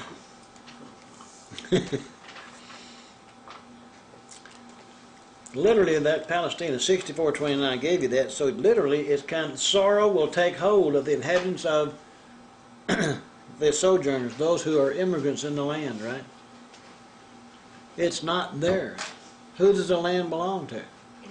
You know, the one thing about it the world doesn't understand today is Yahweh said it belongs to my people, not them. And the rest of the world is trying to give it to somebody it doesn't belong to. The rest of the world is trying to give it to the people that the word plainly says it does not belong to. Verse 15, then the chiefs of Edom will be dismayed. The mighty men of Moab, trembling, will take hold of them. You know, right there it shows you that the Palestinians, the Edom, and the Moab are different things. All the inhabitants of Canaan will melt away. They haven't even got there yet. They just come up on the shores of the sea. They haven't even got down to Canaan yet, have they? Fear and dread will fall on them by the greatness of your arm. They will be still as a stone till your people pass over, Yahweh, till the people pass over. Kind of like crossing over, isn't it? Becoming Hebrew. Hebrew. One from beyond. The people pass over. You have purchased. You see, those in Egypt were purchased by what? I gave. You know, the firstborn of Egypt died for those people. His son, the firstborn, died for us. We have been bought by him. If you believe that, and if you say that, then how can you go out here serving somebody else that you don't belong to? Verse 17, you will bring them in and plant them in the mountain of your inheritance. The place, Yahweh, you have made for your own dwelling. The sanctuary.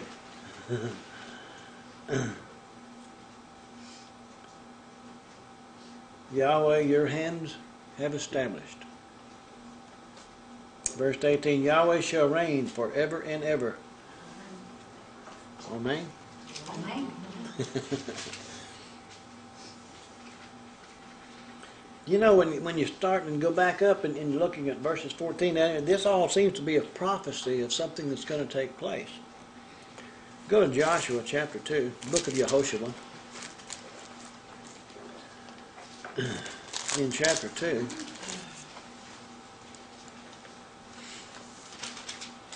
Uh, 8 through 11.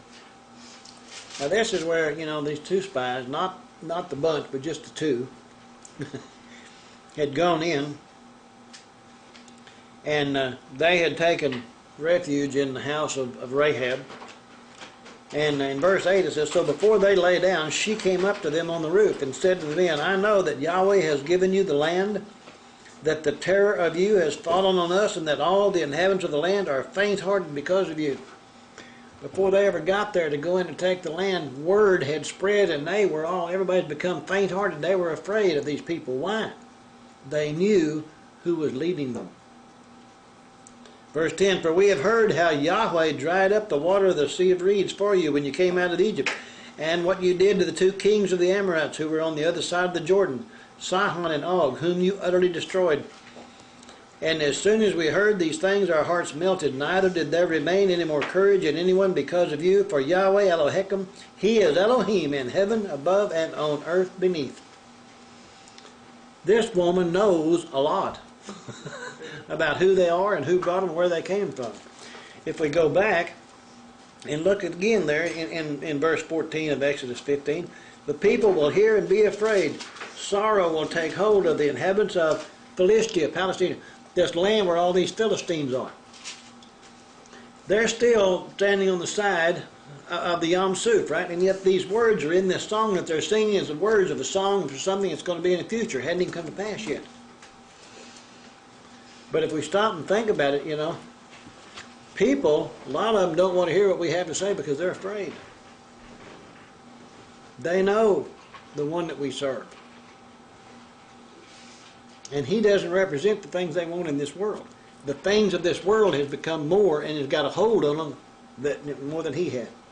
And that's what they're really wanting. The things of this world, not the things of what the Word says. And they really don't want to give up what they got. The rich young ruler.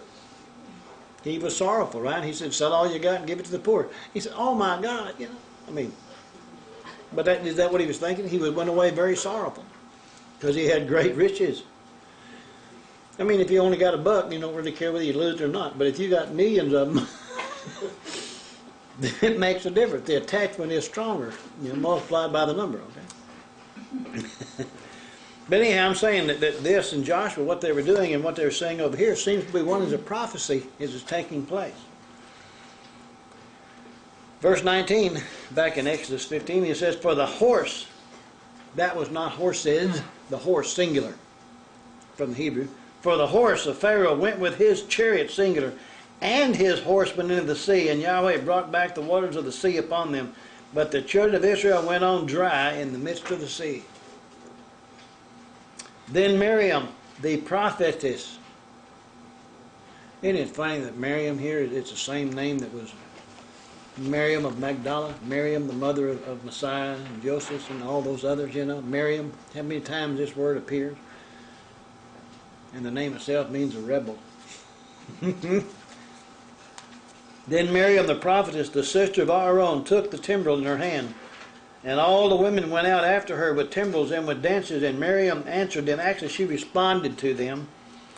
And she sang, sing to Yahweh, for He has triumphed gloriously. The horse and its rider He has thrown into the sea.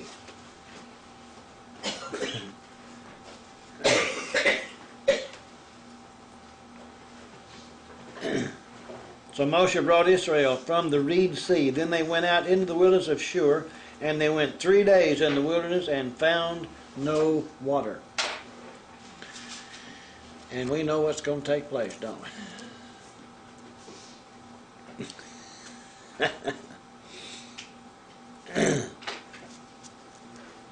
Now when they came to Marah, they could not drink the waters of Marah, for they were bitter. Therefore the name of it was called Marah. And the word Marah in Hebrew means what? Bitter. It's not hard to figure out, is it? The people murmured against Moshe, saying, what shall we drink? So he cried out to Yahweh, and Yahweh showed him a tree.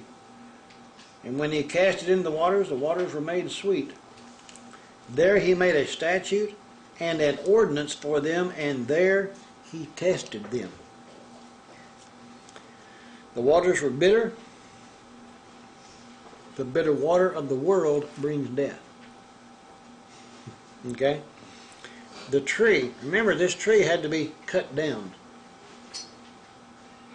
So this cut down tree, the symbol of the one that was righteous being cut down, is a symbol of the death of the Messiah. And this removes the sting or the bitterness of death. You know, we look at other, we talked about the sting of death, you know, the law and all this kind of thing. But the waters become sweet when this tree was cast into it. The word which brings death without the Messiah brings life with the Mashiach, and it's sweet. Word tree, there in that verse, is the number 6086. It's the word H, like A-T-E-S. And while it does mean a tree, it also means the gallows. Something where death occurs, okay? The word showed, he showed him a tree. The number is 3384. It's the word Yarah. It's a word here to instruct. It's the same as in Exodus chapter 4, verse 12. It means to teach. He instructed them. He taught them. So he was understanding what this tree being thrown in this water to make it sweet would mean. All the way through the, through the wilderness, he's showing Moshe. Moshe's writing these things down, and he's teaching us about what? The Messiah. Messiah said, you study the Word, because in him you think you have eternal life, and that's the Word which talks about him. Oh, every way he is showing and teaching and instructing them concerning Messiah. What the Torah is all about. Why it's called Torah, the instructions for having life. The Torah contains the sweetness of the Messiah. Go to Hebrews chapter 2.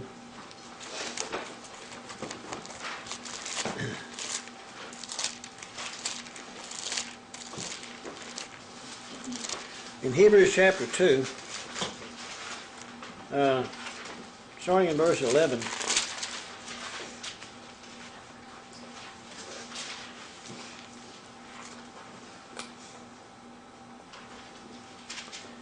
it says, for both he who sanctifies or sets apart, and those who are being sanctified or set apart, are all of one, for which reason he is not ashamed to call them brethren. He's saying he who sets apart is the same as those who's being set apart. Saying, I will declare your name to my brethren. In the midst of the congregation I will sing praise to you. That's a direct quote from Psalm 22. And again it says, I'll put my trust in him. And again, here am I and the children whom El has given me. Inasmuch then as the children have partaken of flesh and blood, he himself likewise shared in the same, that through death he might destroy him who had the power of death, that is, the devil, and release those who through fear of death were all their lifetime subject to bondage. For indeed he does not give aid to angels, but he does give aid to the seed of Abraham. And remember, the seed of Abraham is only those who accept Messiah Yehoshua and have the obedience that Abraham had. Therefore in all things he had to be made like his brethren. You see everything he's showing, and he's showing the tree cut down, thrown into the water, right? Through all of that, he's showing a picture of Messiah and him becoming flesh and him dying, him, the word. He has to fulfill what that word says. He's writing this in Hebrews to explain to those people what they didn't understand from what the Torah said before. The leadership did not know what Torah said. Remember, Messiah said, if you'd known the Father, you'd know me. But they didn't know him because they didn't know the Father, and they didn't know what this word taught, and that the word taught about him. Unfortunately, there's too many people today, a lot of them with good intentions, don't have any idea that the Torah teaches about the Messiah. Even those who are teaching Torah, they don't know how to see Messiah in it. Again in verse 17, therefore in all things he had to be made like his brethren, that he might be a merciful and faithful high priest in things to Elohim, to make propitiation for the sins of the people. For in that he himself has suffered, being tested, he is able to aid those who are tested. See, this is talking about being tested, right? Go back over here and see what he just said.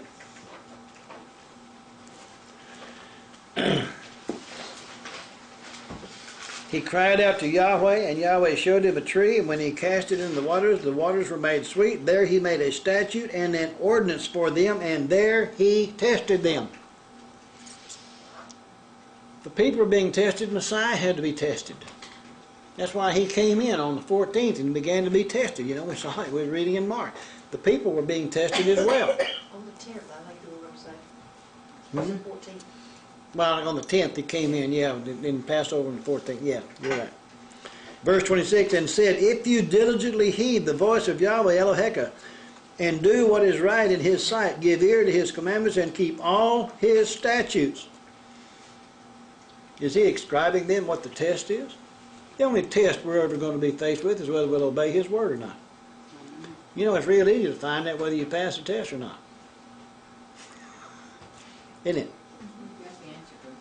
We don't have to have people tell us. We got, like you said, we got the answer book.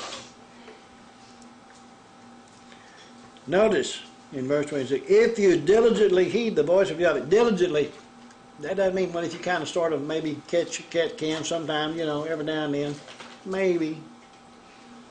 Diligently means what? Diligent. Make extreme effort to do, okay? Regardless of anything else. If you diligently heed the voice of Yahweh Eloheka and do what is right in his sight and give ear to his commandments and keep all his statutes, I will put none of the diseases on you which I have brought on the Egyptians, for I am Yahweh who heals you. Why did he bring all those plagues and diseases and stuff on the people in Egypt? Because they had all them other gods who were supposed to take care of them. He was showing them there ain't no other. There ain't nobody can take care of you. And then he's telling them, I brought you out. Remember, he kept them separate while all this thing was coming on in Egypt, right?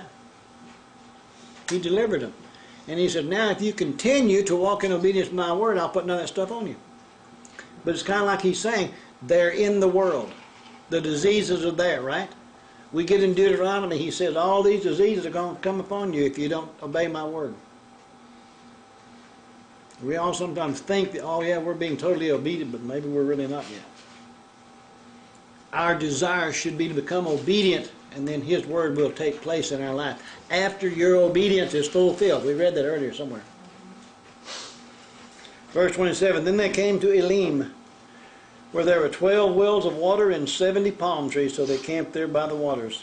Actually, that word Elim means palms. So he said, then they came to palms, where there were 12 wells of water and 70 palm trees.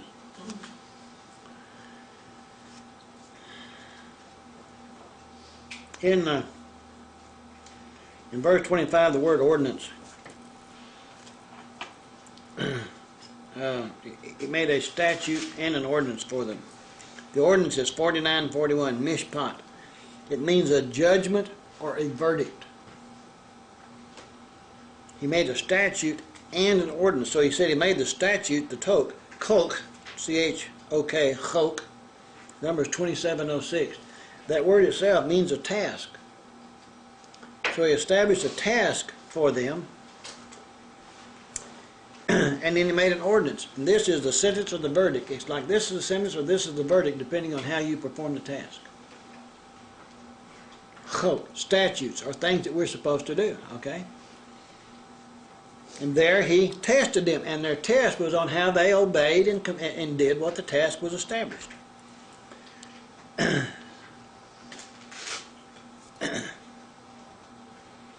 The task then, in verse 26, is do what is right in his sight, give ear to his commandments, keep all his statutes. That's the task. Isn't that what it says in verse 26? Do what is right, give ear, keep all his statutes, right? And then he said, I'll put none. Now, how many of us have followed that first part perfectly? We all can see the situation we're in that we haven't done that right. Okay? But before we get out of this, go to Deuteronomy 6. This, what we're reading here in Exodus, is so ingrained in all of the Word, not just in Torah, but in the prophets and in the commentaries and everything. In Deuteronomy chapter 6, in verse 18, he says, and you shall do right and good in the sight of Yahweh, that it may be well with you, and that you may go in and possess the good land of which Yahweh swore to your fathers. Same thing he said over in Exodus, right? Go down at Deuteronomy 13. Verses 12 through 18.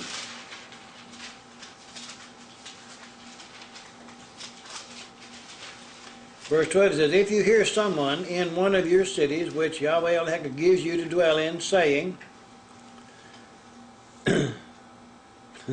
corrupt men have gone out from among you and enticed the inhabitants of their city, saying, let us go and serve other gods, little g, gods whom you have not known, then you shall inquire, search out, and ask diligently.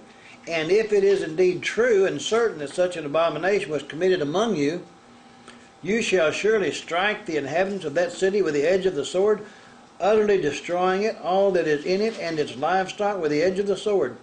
And you shall gather all its plunder into the middle of the street, and completely burn with fire the city and all its plunder. For Yahweh Elohim, and it shall be a heap forever, it shall not be built again. So none of the accursed things shall remain in your hand, that Yahweh may turn from the fierceness of his anger, and show you mercy, have compassion on you, and multiply you, just as he swore to your fathers.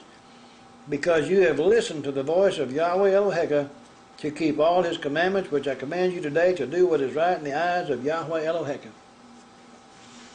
We know that they didn't do it, because they were kicked out of the land. What any other nation of the world has ever obeyed his commandments? We're just now beginning to learn ourselves what these things are, and what they mean, and what we're supposed to do, right? Is there still curses in the world? Sicknesses, disease, and so forth? If there are, then that means that, the act of obedience or disobedience to his word is still for today. Because these things, remember it says the curse without a cause doesn't come. I think that's somewhere in Proverbs.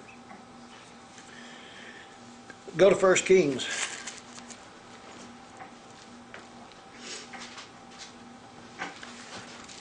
One of the first things people ask me, they say, oh, well, that old law has been done away with. Oh, really? How come the curses are still out there?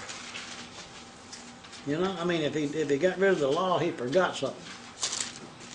Isn't that kind of true? 1 Kings chapter 11. Gosh, I went too far. In verse 38.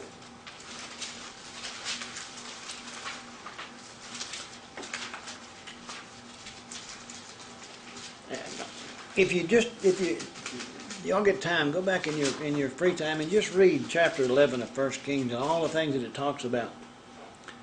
In verse 33 exactly, it says, because they have forsaken me and worship Ashtoreth, the goddess of the Sidonians, Chemosh, the god of the Moabites, Milcom, the god of the people of Ammon, and have not walked in my ways to do what is right in my eyes and keep my statutes and my judgment as his father David. So doing all these other things is not good in his eyes. And in verse 38 it says, then it shall be, if you heed all that I command you, walk in my ways and do right in my sight, to keep my statutes and my commandments, as my servant David did, then I will be with you and build for you an enduring house as I built for David, and I will give Israel to you. He's taking to establish a new king over Israel. I think his name was Jeroboam. But for some reason or other, he had a problem, right? He couldn't do it. He was afraid, oh, well, if they keep on going down to those festivals down there in Jerusalem, they're going to wind up going back and worshiping the king down there, and I'll lose my kingdom. But didn't Yahweh just make him a promise? He'll make what, a kingdom for you? He said, I'm going to establish a dynasty for you up here in Israel, just like he did for David in the kingdom of Judah. But he didn't believe. Go to 1 Kings 15.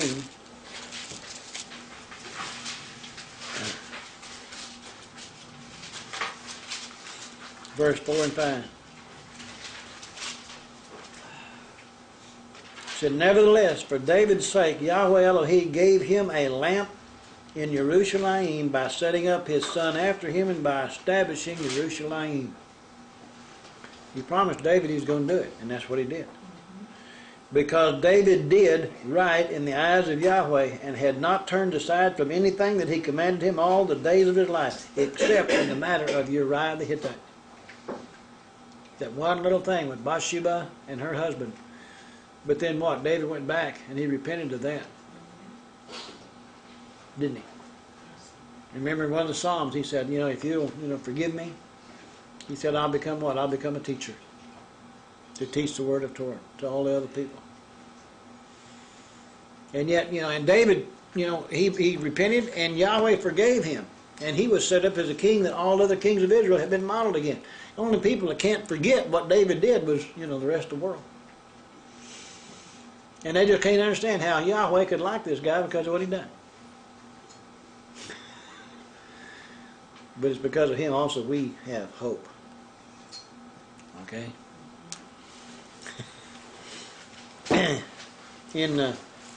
Go to John 8.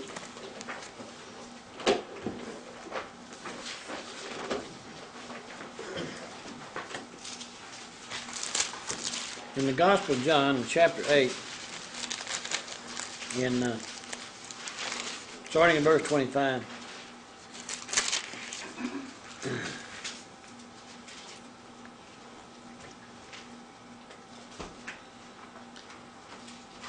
So then they said to him, "Who are you?"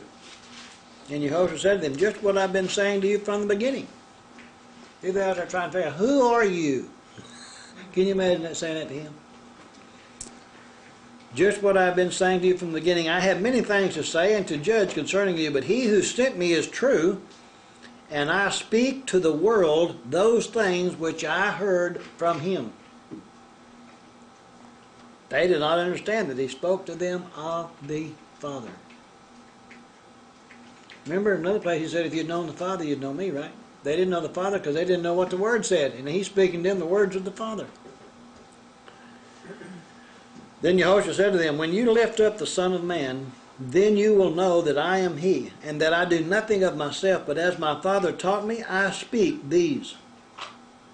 And he who sent me is with me. The Father has not left me alone, for I always do those things that please him.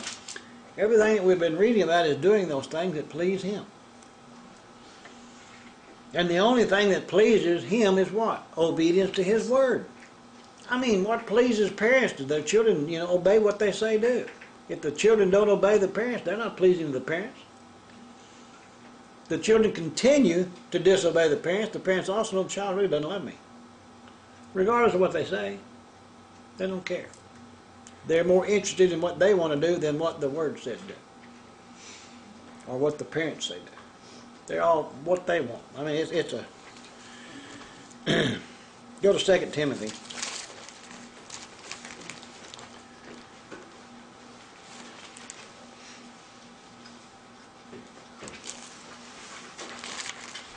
In 2 Timothy in chapter 2,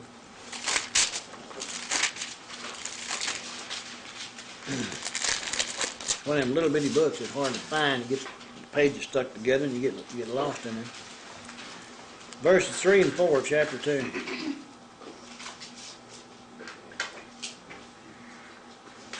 Verse 3 says, you therefore must endure hardship as a good soldier of Yehoshua the Mashiach.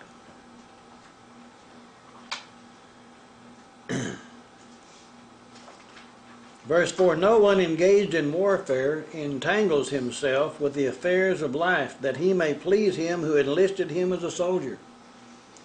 If you feel like you've been called and come out and join with Yehoshua, right, then don't be worried about the world. Verse 5, and also if anyone competes in athletics, he's not crowned unless he competes according to the rules. Right? According to the rules.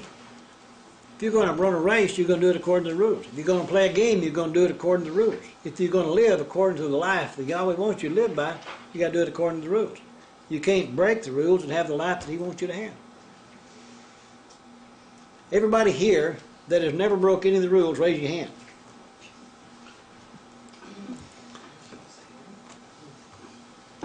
Yeah, right. Where do you find the rules? In Torah. Yeah. Go to Hebrews 11 again.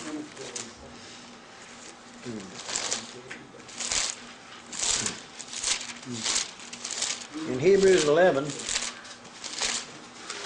in verse 6. This is really kind of funny too, because nearly everybody, and everybody in organized religion has read this verse, and we've heard things preached on it, and sermons taught about it, and everything else, but I don't think anybody's ever really got a hold of what it means.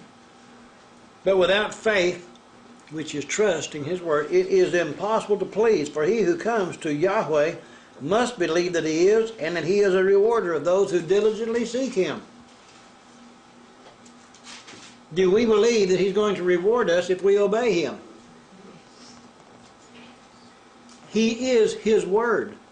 If this Word never changes, it's because He never changes. The only thing in this world that doesn't change is His Word. Is that true? Then that should become the anchor for our soul, no matter what. His Word never changes. It's the one thing we can rely on. Okay, go back to Exodus 15. I want to read again verse 26.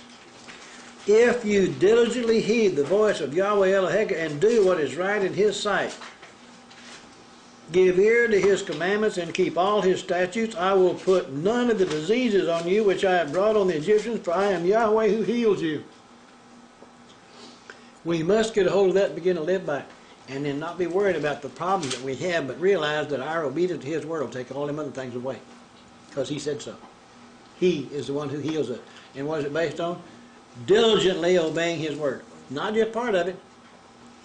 And you know, when something thinks sometimes, well, I've always been obedient. Well, no, it was just yesterday I decided to do something. Or just yesterday it decided, well, this is true, I've got to do that too. You know, it takes a while for us to grow into this, okay? But our conscience has got to be always striving towards that obedience, okay? That's where our faith and trust and everything has got to be. Okay, go back in verse 27.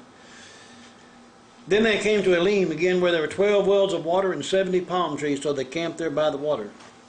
The word Elim, the number is 362, and it means palms. 12 wells of water. I mean, if you just stop and think a minute about the word 12, or the number 12. There's 12 wells of water, 12 tribes, there's 12 apostles, there were 12 princes of Ishmael, there's 12 loaves of the showbread. In 144,000 there was 12,000 of each tribe. There were 12 oxen, you know, under the bath, you know, the whole of the water in Solomon's temple. 12 lions, you know, on the steps going up to Solomon's throne. And then the number 70, there were 70 palms. There's 70 nations in the world. There were 70 elders. There's 70 years, you know, that they were in captivity. He tells us in the Psalm that we're given, you know, 70 years of life is what we're promised. And then if by reason of strength, maybe a few more. 70 years they were in captivity. Under Solomon, they had, 12 officers over Israel that were all under Solomon. I mean, just look at how many different things are associated with these numbers, you know, that he gives us. And here, and he specifically tells us, there were 12 wells of water and 70 palm trees. All this mixed multitude that came out with them, joined with his family and became known as the children of Israel and brought themselves all under the Yahweh of Israel. In chapter 16,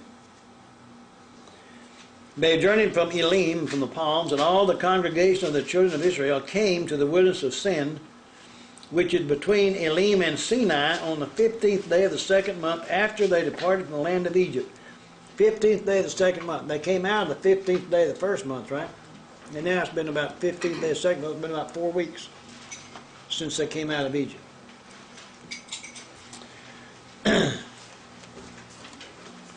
Then the whole congregation of the children of Israel murmured against Moshe and Aaron in the wilderness. It's only been 4 weeks.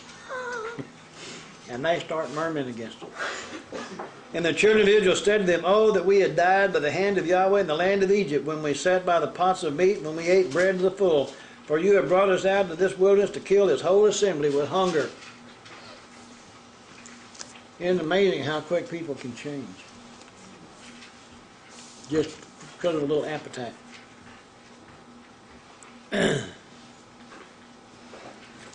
Before we go to verse 4, go over to Numbers chapter 14. It's all still part of Torah. Numbers chapter 14, and in verses 26 through 29.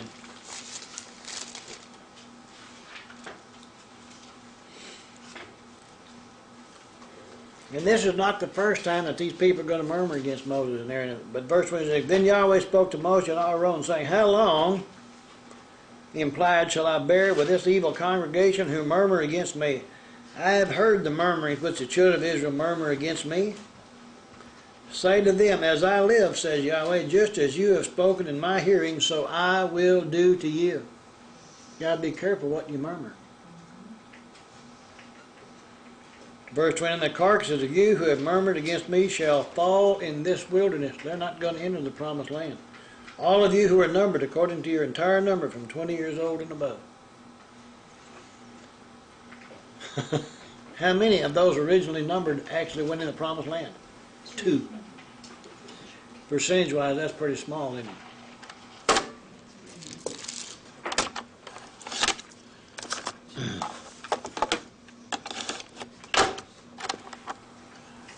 We're doing good.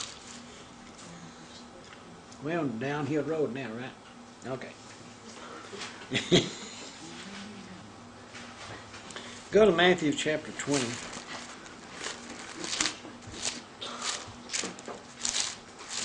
In Matthew chapter 20,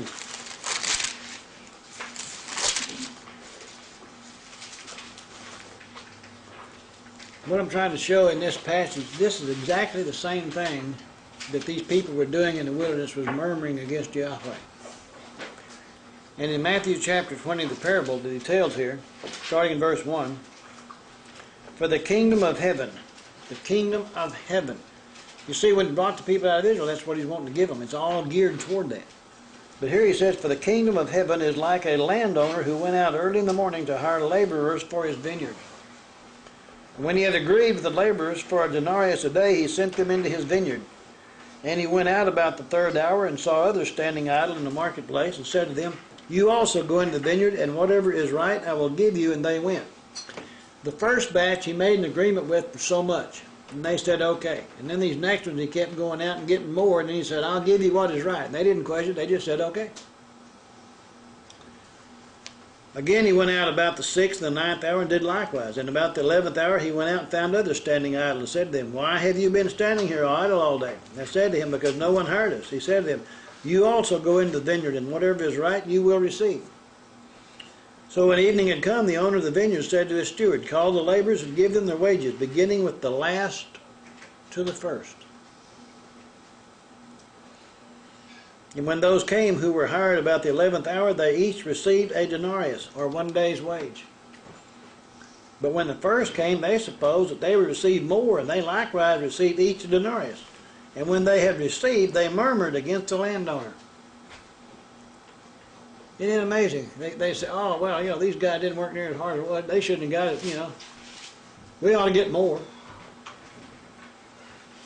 You know, in dealing in business, I've heard people ask me, said, okay, how much money you want to start, you know? And I say, well, I'll go to work for this much. And I say, okay, and give it to them. And they come back a week later and everybody's gotten paid, and they say, so-and-so's making more than me. So what? You told me how much you'd go to work for. Why didn't you say it then? They were afraid then. But now they think they got the job and they can, you know. They forget there's a 30-day probationary period. You know, I told people when I was hiring them, the people that I'm working for, that you're going to work for, they're going to get what they want out of you or your replacement. It doesn't make any difference who. And they don't care who it is. Right? Yahweh is looking for a people who will, what, love and do what He says. It's no different than anything else in the world. We just have to decide that what He offers us is a whole lot more important to us than somebody else. Again in verse 11, and when they had received it, they murmured against the landowner, saying, these last have worked only 1 hour, and you've made them equal to us who have borne the burden in the heat of the day. But he answered one of them and said, friend, I'm doing you no wrong. Did you not agree with me for a denarius? And that's what they agreed to do, right?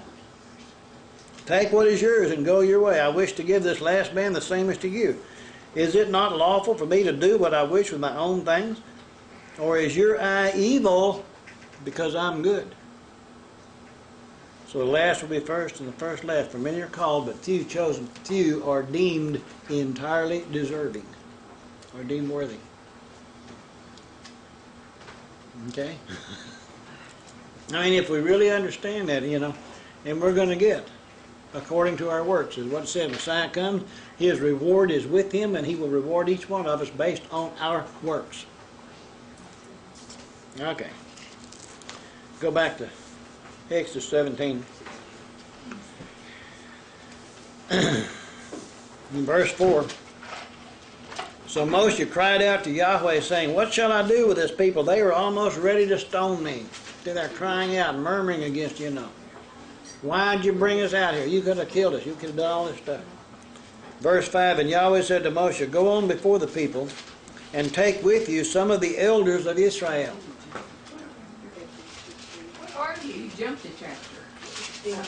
Am I in Exodus 17 or 16? 16. You're fired.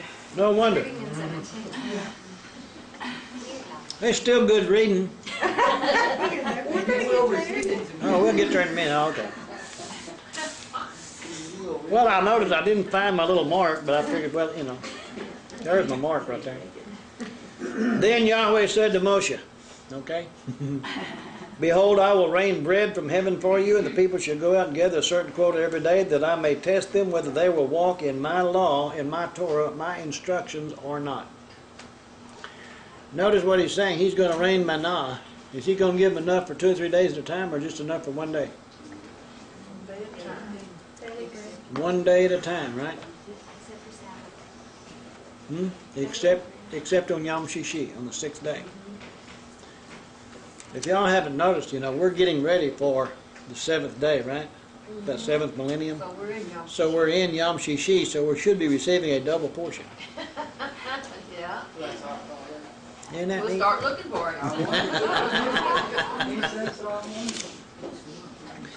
And he said, I'm going to test them whether they'll walk in my law or not.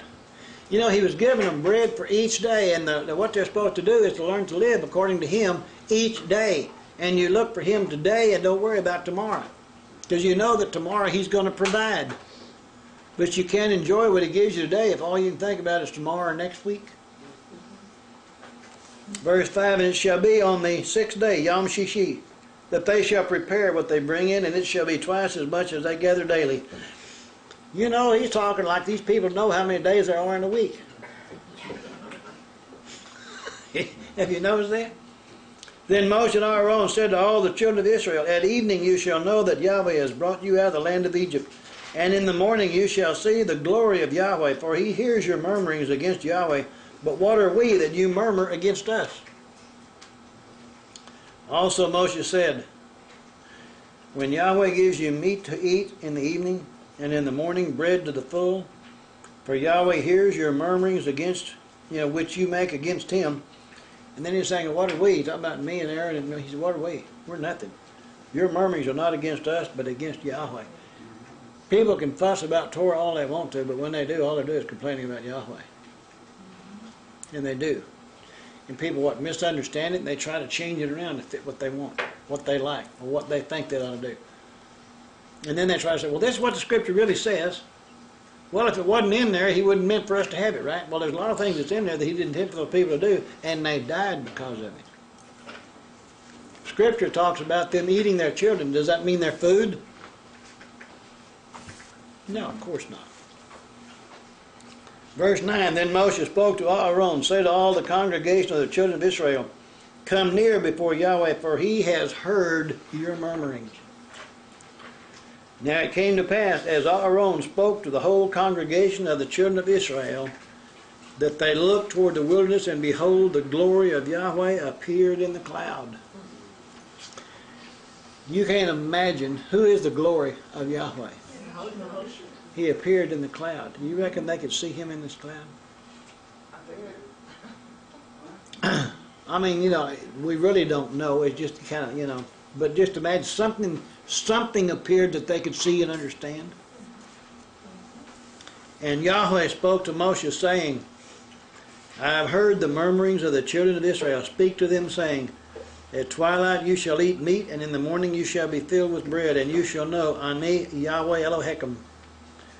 So it was that quails came up at evening and covered the camp, and in the morning the dew lay all around the camp. And when the layer of dew lifted, there on the surface of the wilderness was a small round substance as fine as frost on the ground. Now remember, they've been out there about 4 weeks now when this begins, right?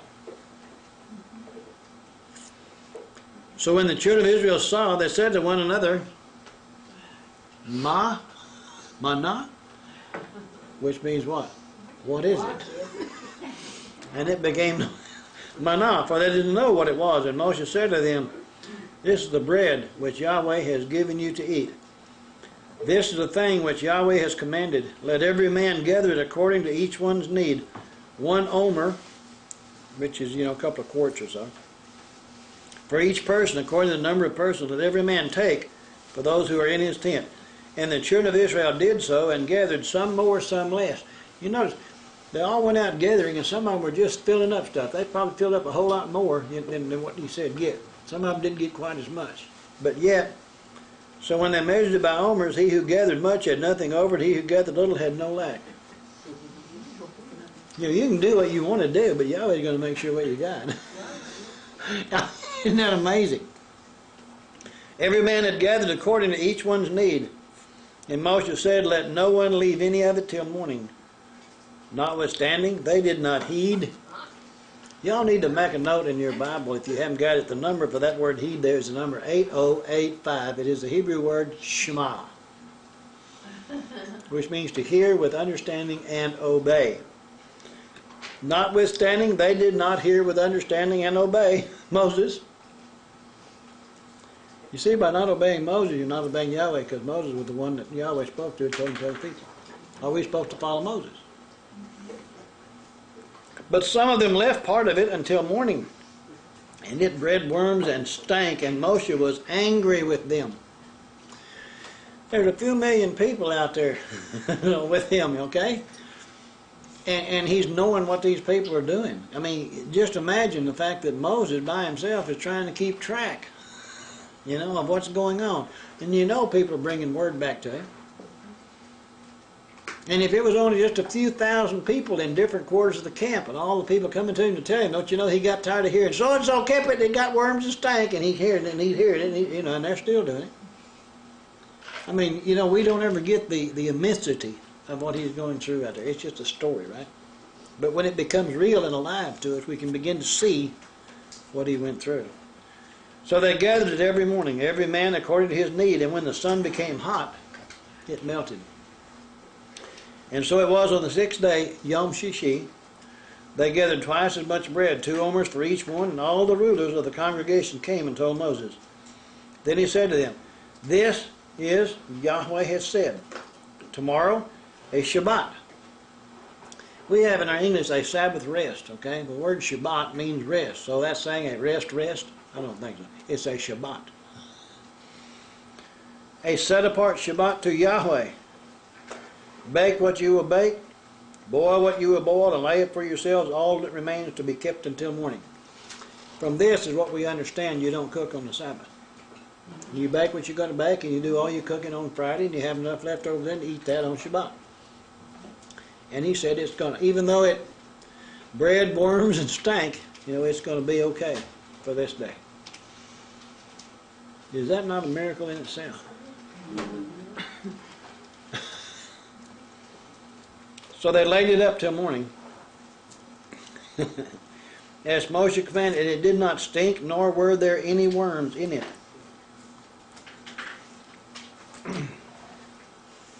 Then Moshe said, eat that today, for today is a Shabbat to Yahweh. Today you will not find it in the field. As we get closer and closer to the point in time where the kingdom of Yahweh begins, and we leave this one and go into his, it's kind of like once you're dead, okay, in whatever respect, that's where you're going to be. You're not going to find what you need after that last day, the 8th day begins, after he comes, okay? It's kind of like he's talking about the virgins, at the wedding in the commentary. Some were ready and some weren't. And those that weren't, and he'd come in, and they're hot, oh, give us some of yours. And I said, we just got enough for ourselves. You go get your own. And when they left to go get it, because they weren't prepared when he came, and then when they finally got it and came back, they'd already gone in, and they knocked on the door, and what did he say? Depart from me, I never knew you. You who what? Practice lawlessness. Those who weren't obeying him in the first place were not being prepared. They weren't being filled up. The same thing he's picturing right here.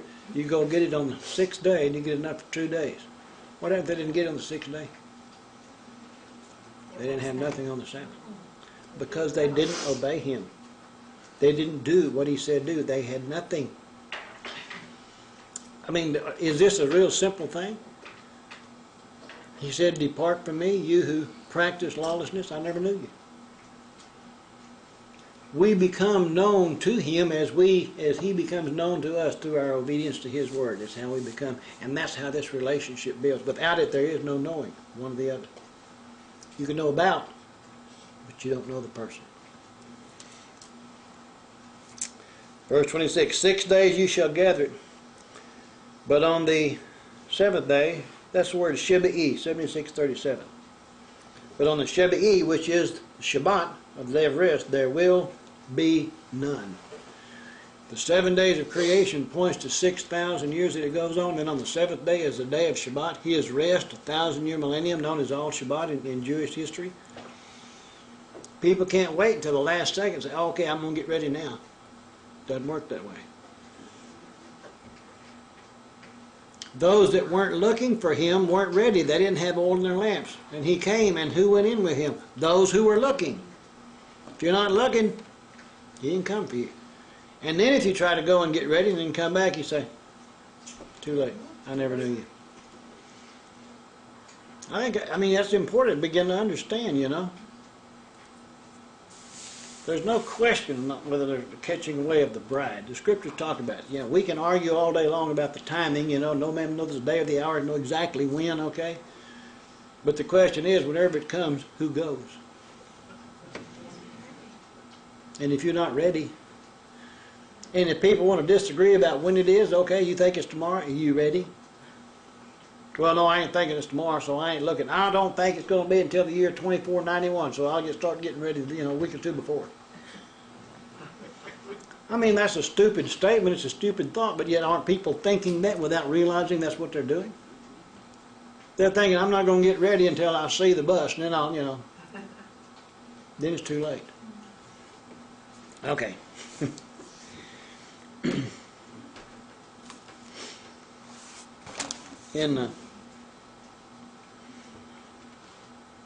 I want to go back just a little bit here before we go into verse 27. Back up just a little bit, verse 15. The children of Israel saw, and they said to one another,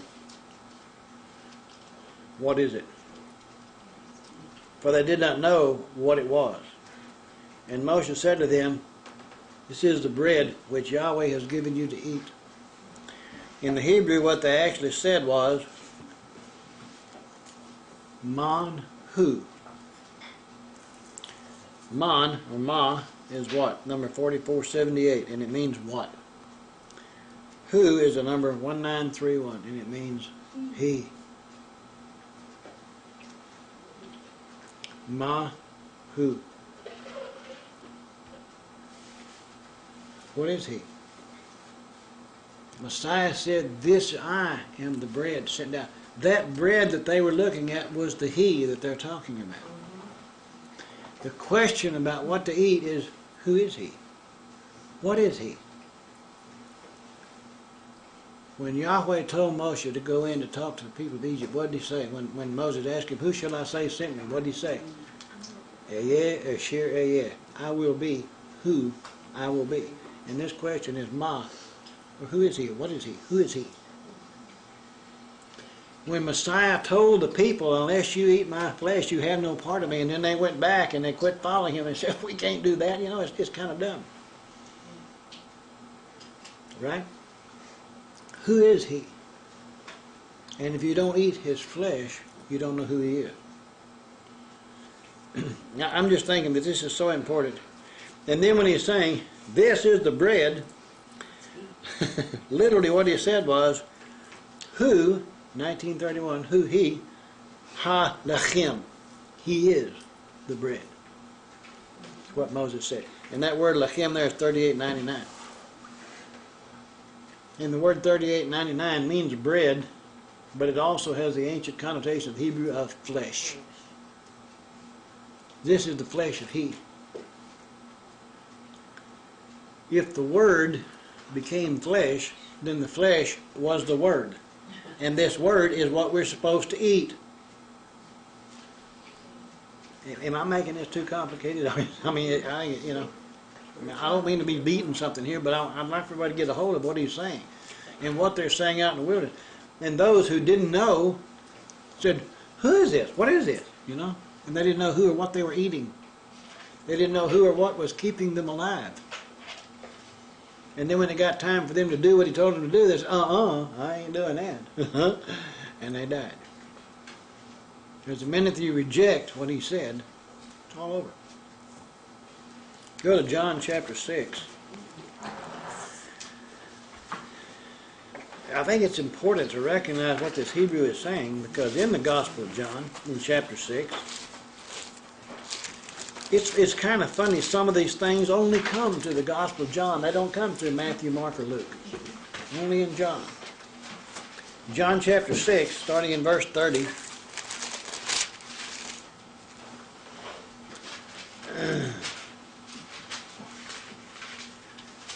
And therefore they said to him, "What sign will you perform then, that we may see it and believe you? What work will you do?"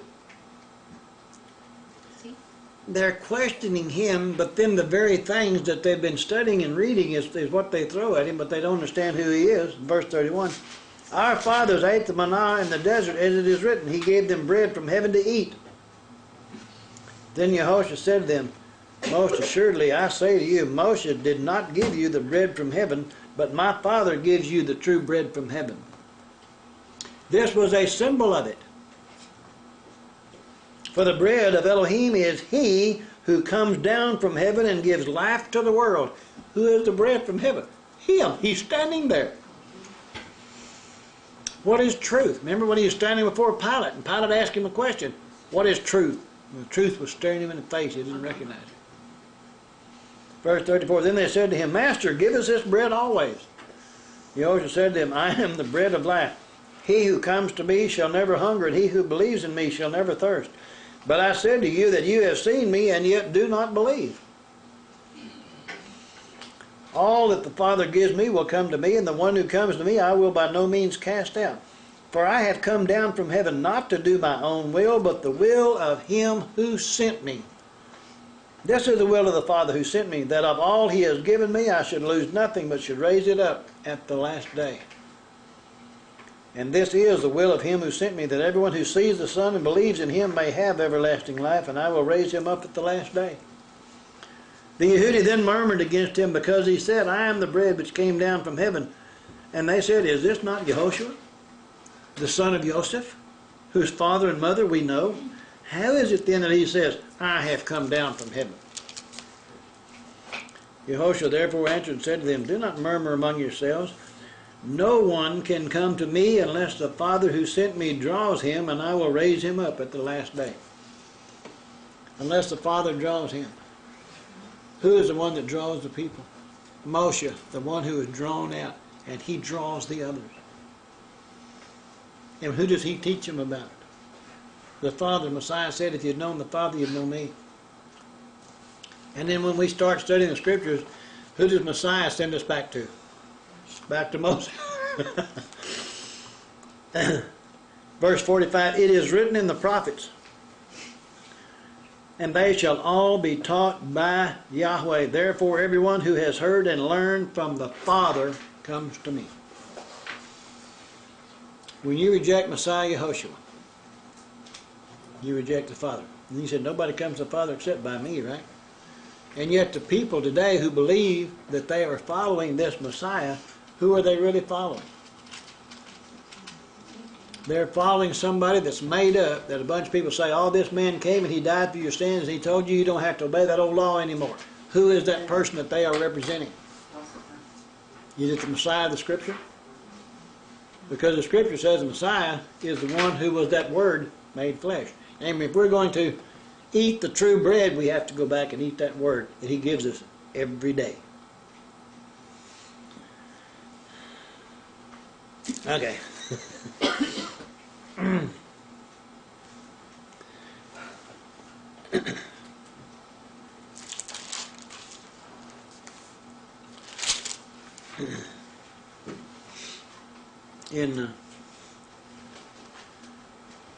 Go back and read verse 4 of chapter 16 again. Then Yahweh said to Moshe, Behold, I will rain bread from heaven for you, and the people shall go out and gather a certain quota every day, that I may test them, whether they will walk in my Torah or not. What is the only test that we're ever going to receive from Yahweh? Whether we walk in Torah or not. People that have some other idea, some other imagining, or you've heard people talk about people with a disease, and all this is just a test that Yahweh's put on me. No, that's not. That's part of the curse that comes from disobedience. But if people don't understand that you can disobey the word of Yahweh and that there is a curse out there waiting for you when you do, they don't ever understand the truth. This has to become a part of who we are. The obedience then has to become the desire of our heart. And when the obedience is the desire of our heart, then we start walking with Him, everything else takes care of itself. Yahweh will do what He said He'd do when you do what He told you to. I can't, and our whole life is based on our obedience to His word or not. I can't stress that too much. And then we come back down again in verse 19, and Moses, let no one leave any of it till morning. They must depend on what Yahweh gives for them daily. Day by day by day. Go to Luke chapter 11.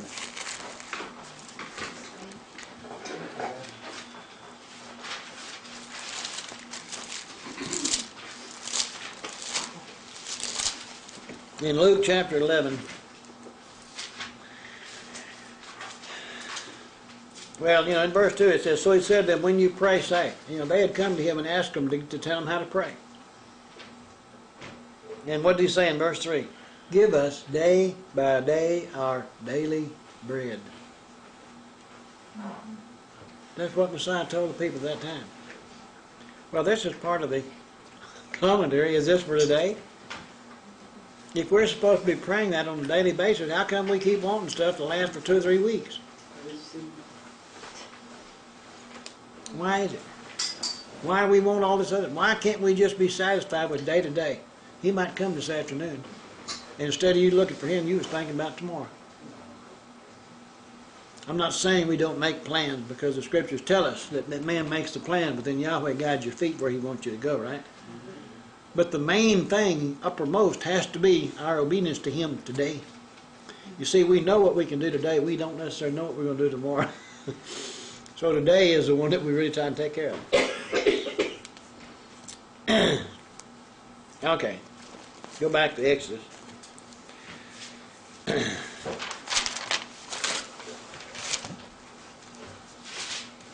In verse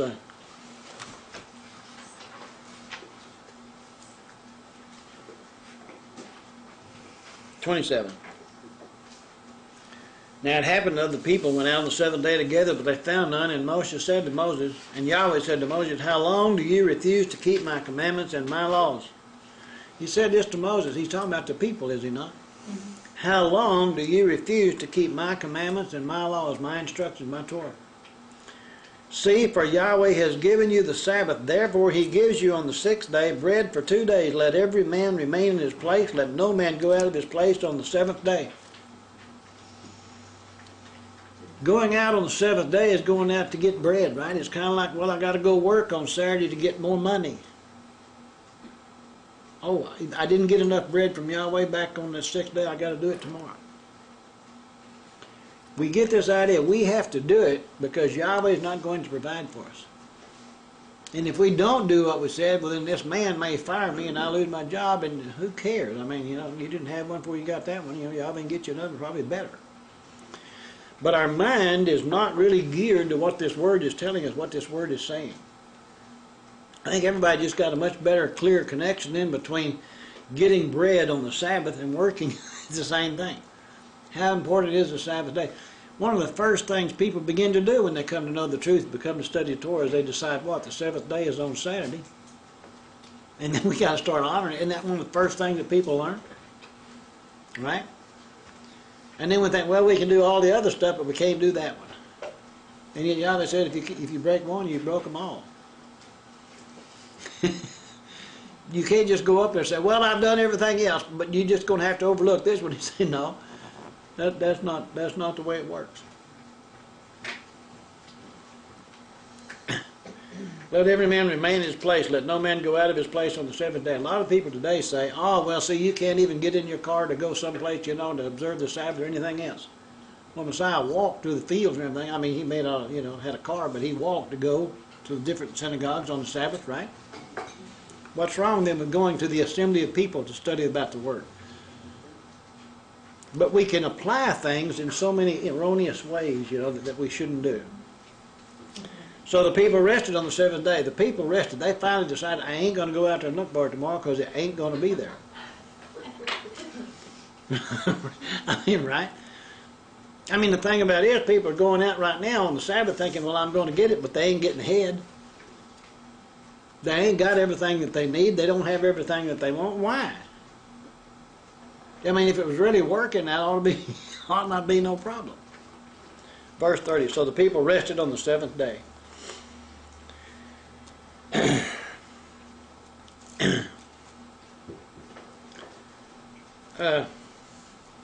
Go to Matthew 12.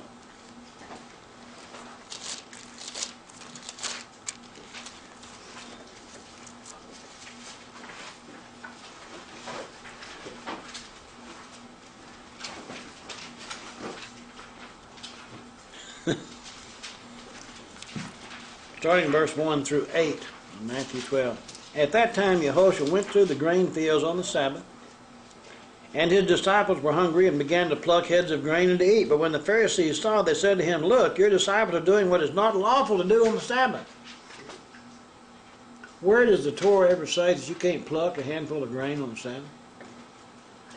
It does say you're not supposed to reap, you're not supposed to harvest, you're not supposed to plow and plant, but there ain't nothing that says you can't grab a handful and eat them. I mean, isn't that true? Then he said to them, have you not read what David did when he was hungry, he and those who were with him, how he entered the house of Yahweh and ate the showbread which was not lawful for him to eat, nor for those who were with him, but only for the priest? You see, the showbread was given to the priest, it belonged to them. Now, if it belonged to the priest, can the priest do with it what they want to? Well, when David went in there and they asked if there was anything there to eat, he said, no, only the showbread. And he said, okay, can we have that? So the priest gave it to him. It was theirs to do with it what they wanted to do. Or have you not read in the law that on the Sabbath the priest in the temple profane the Sabbath and are blameless? There's a lot of people who look at things, people today say, well, Messiah, broke the law when he rode on the donkey. Right? Did he break the law by riding into town on the donkey?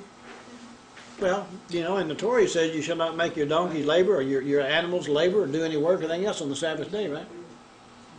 If we apply that, okay, then he broke the Sabbath, in people's minds.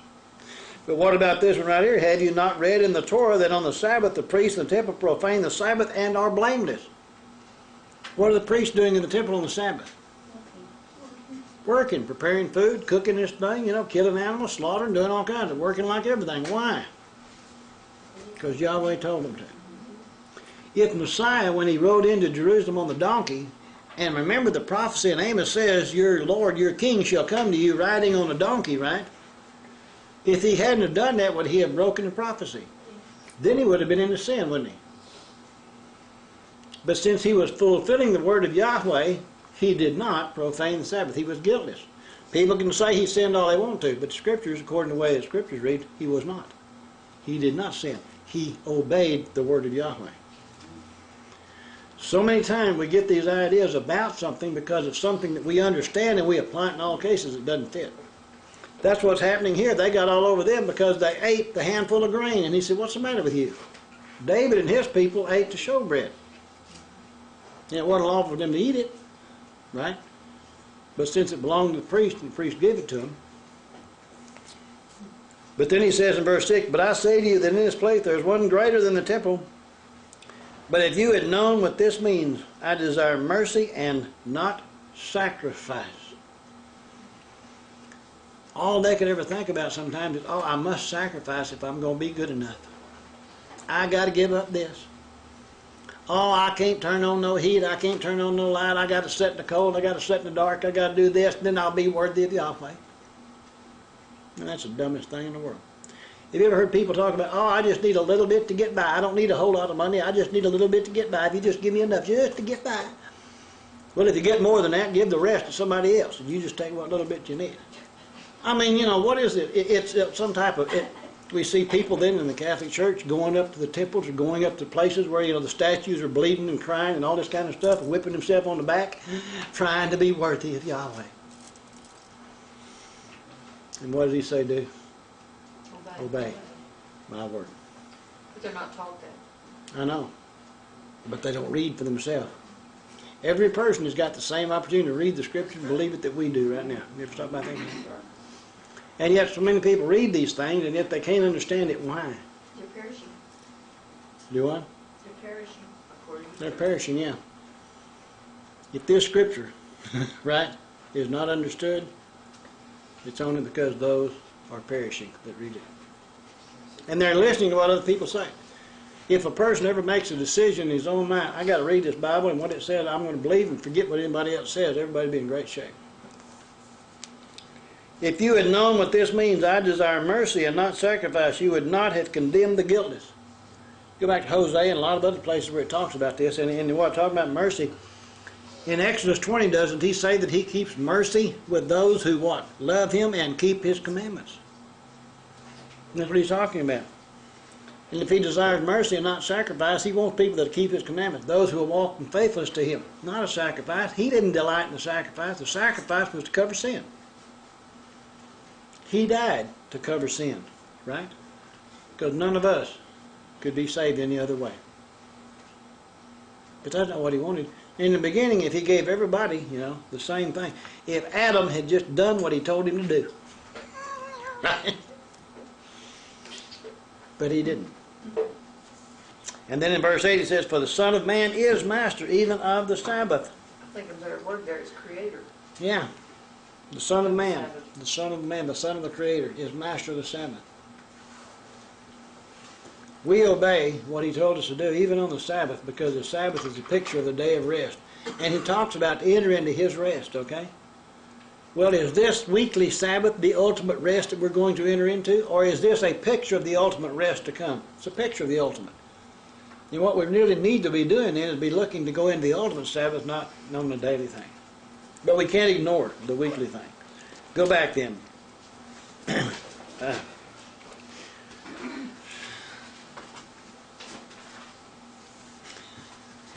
Verse 30, so the people rested on the seventh day. A lot of passages we can go read and get into, but verse 31, and the house of Israel called his name Manna. Manna. Who is he, or what is he? And it was like white coriander seed, and the taste of it was like wafers with honey. Then Moshe said, this is the thing which Yahweh has commanded. Fill an omer with it to be kept for your generations, that they may see the bread with which I fed you in the wilderness when I brought you out of the land of Egypt. Think about this, and I don't know how long it was that this omer, this container of manna, was in the Ark of the Covenant, but as long as they had the Ark of the Covenant, this container was still in there, even down to the time of Solomon. This was a picture of the Messiah, and where was it kept? In the Ark, right? What else was in the Ark? Testimony. The bread in the Ark was a symbol of the testimony. The testimony is about Messiah Yehoshua. That's what's in the Ark. Verse 33. On 32, he said, this is the thing which Yahweh has commanded, fill an omer with it to be kept for your generations, that they may see the bread with which I fed you in the wilderness when I brought you out of the land of Egypt. To see the bread. And Moshe said to Aaron, take a pot and put an omer of manna in it, and lay it up before Yahweh to be kept for your generations. As Yahweh commanded Moshe, so Aaron laid it up before the testimony, in the presence of the testimony, to be kept. And the children of Israel ate manna. You see the bread in the ark, in the presence of the testimony. What was the testimony of?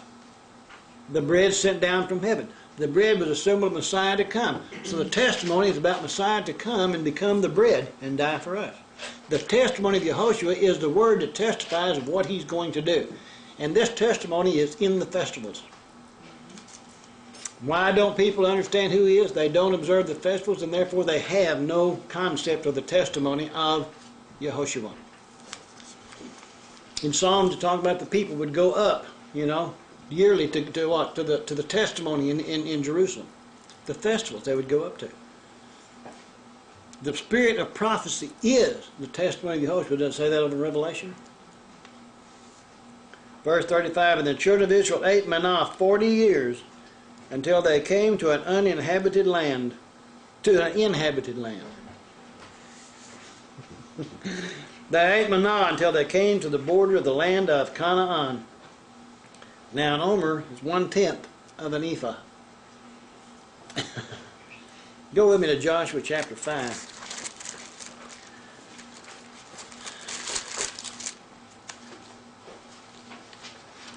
Well, this is really a good picture of Messiah coming and us accepting him at the Passover and beginning to eat the true bread of life. In Joshua chapter 5, Yehoshua chapter 5, starting in verse 10. So the children of Israel camped in Gilgal and kept the Passover on the 14th day of the month at twilight on the plains of Jericho. Remember, Jericho is the city of palms.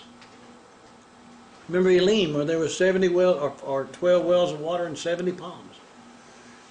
And they ate the produce of the land on the day after the Passover, unleavened bread and parched grain on the very same day. They'd been eating what for 40 years? The manna. And here then they celebrated the Passover on the day after the Passover, unleavened bread and parched grain on the very same day. Now the manna ceased on the day after they had eaten the produce of the land. And the children of Israel no longer had manna, but they ate the food of the land of Canaan that year. They came in, and it's funny, they came into the promised land on what? On the time in Nisan, the time of the barley harvest. How do you know when it's time? You look up for the new moon. You look up for your redemption draweth nigh. And what are you looking for also at the time? To see if what? If the barley is ripe. Because if the barley is ripe, then that new moon is the beginning of the month. And that's when you start counting from the new moon to the 14th to celebrate the Passover. That establishes the whole rest of the year. Which is why we're still, as far as celebration, a month ahead of everybody else. Not necessarily in the reading, but remember, we're not given a specific time frame for the reading. Okay? But as far as the celebration, it's like celebrating Purim. This month instead of the next month with the calendar.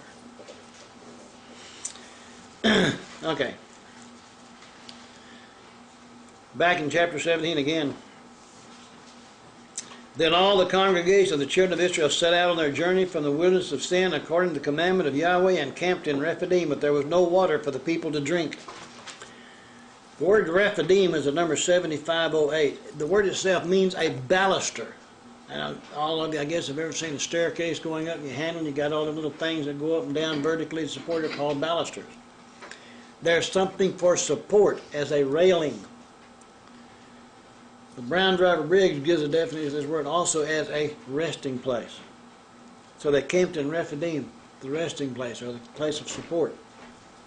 But there was no water for the people to drink. And it's something where you can't get no water, the people, cry and holler. You realize people today are wondering, where is God? Where is Yahweh? And there he is in the water.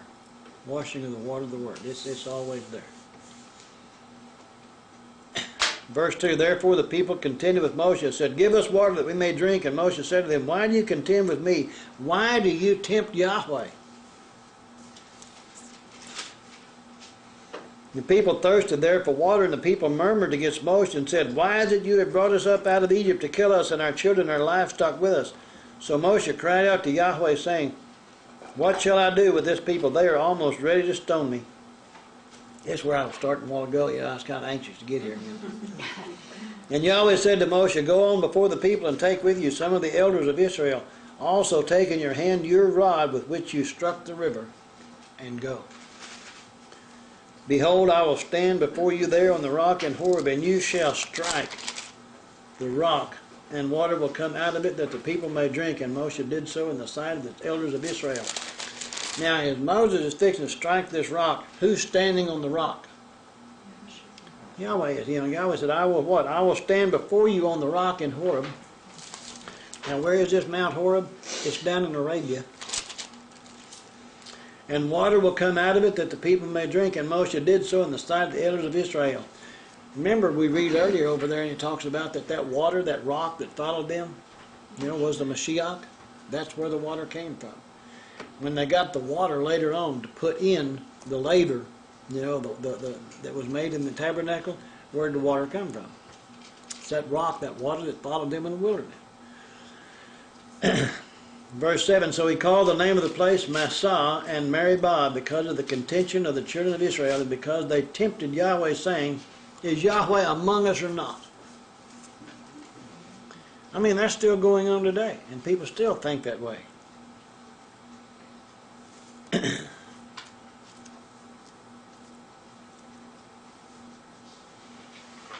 verse 8, now Amalek came and fought with Israel in Rephidim.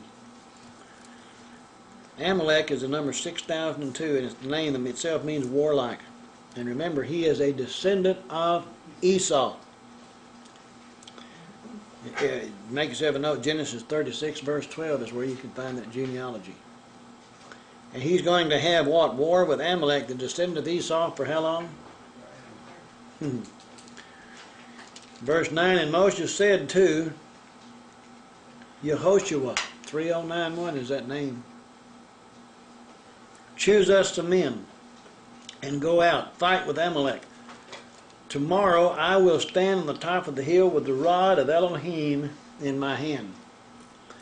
As we begin to read this, you get to get the picture in your mind. Remember the rod, the matah, the branch, is a picture of Messiah, right? And yet, picture of Messiah, we know his name is Yehoshua, and in this story, Yehoshua is down in the valley fighting the battle against Amalek, right? And then Moses and Hur are going to be up on this mountaintop holding up the rod of Yahweh. And as long as they hold up the rod, Yehoshua wins the battle. But when they drop it, then he loses, right? Kind of an interesting thought.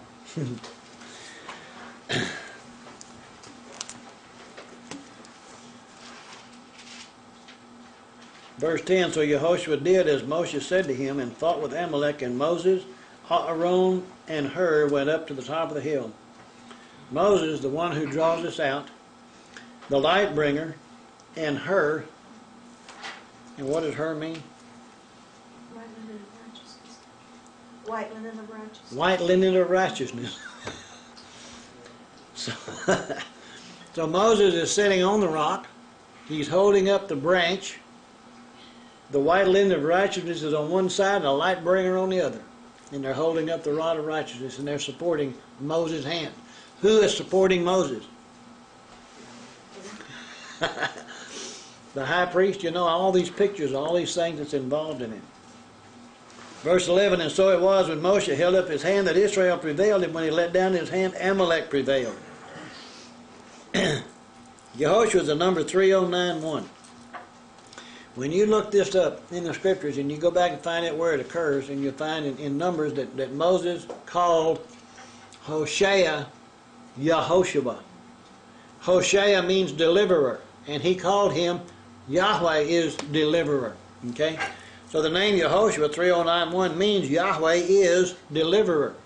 And a strong concordance is because of the modern times and everything that this has been saved or changed, and they say, well, it means that, Yahweh is a Savior, or Yahweh, but it's not Savior. Yeshua means salvation. But he came to deliver us. And we have to remember that throughout the Scriptures, he is our deliverer. The word rod, the number 4294, mateh, it talks about a branch. In a figurative sense, it means a tribe, but also a rod for correction, for ruling, for throwing, and for walking. The figurative meaning of this word, mateh, for the rod, means a support of life, i.e., that is, bread.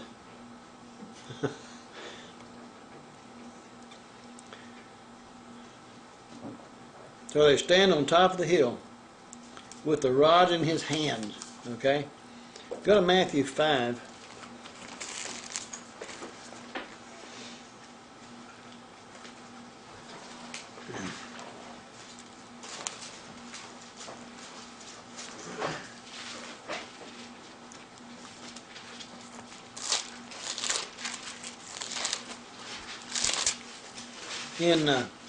Starting in verse 14.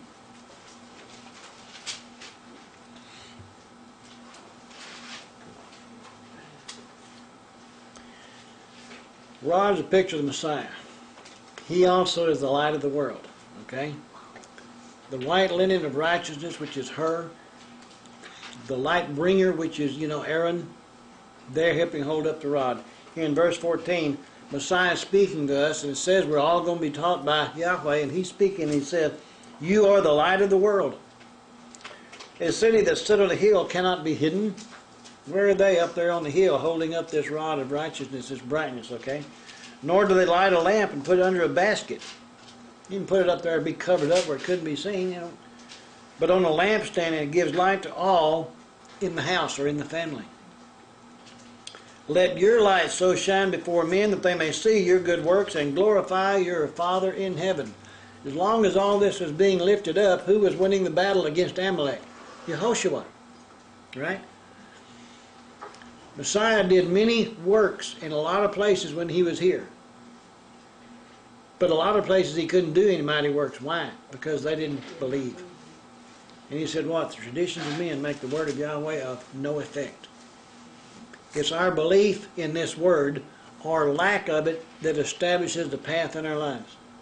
And a lot of time we can look at our lives and say, is it because I believe or because I really don't trust it? And we have to ask ourselves the question because, even Paul said, examine yourself to see if you're really in the faith. Verse 17, he said, "Do not think that I came to destroy the Torah or the prophets. I didn't come to destroy, but to fulfill," or to bring to fullness. "For assuredly I say to you, till heaven and earth pass away, one jot or one tittle will by no means pass from the law till all is fulfilled." Question, is there still any prophecy in the Torah and the prophets yet to be fulfilled? And if there is, then out of his own mouth, the law is still for today. It's as simple as that. People can say whatever they want to, but all they can do is distort.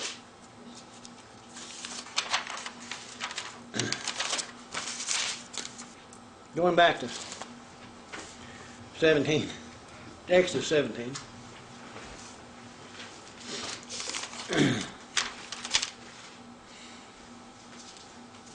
Verse 12, "But Moshe's hands became heavy." In case I didn't give you, Aaron, the number is 175 if I didn't give it to you, which means the light bringer is the meaning of the name Aaron. Her is the number 2354. It means the white linen or the splendor. Okay? Remember, the white linen is what the saints wear, because that's what? The righteous acts of the saints. So as we walk in obedience, we're putting on the white linen of righteousness. And then, Yehoshua means Yahweh is deliverer. Now, this is just a little note that I wrote for myself. When the King of righteousness is lifted up in brightness and splendor, then Yehoshua wins the battle and the victory becomes ours. I thought that's kind of a neat, Amalek is attempting to destroy the people. He's a descendant of Esau. What was the battle between Esau and Jacob anyway? Was it over the birthright? Amalek attempts to destroy the people of the birthright and take their inheritance. That's what he's trying to get.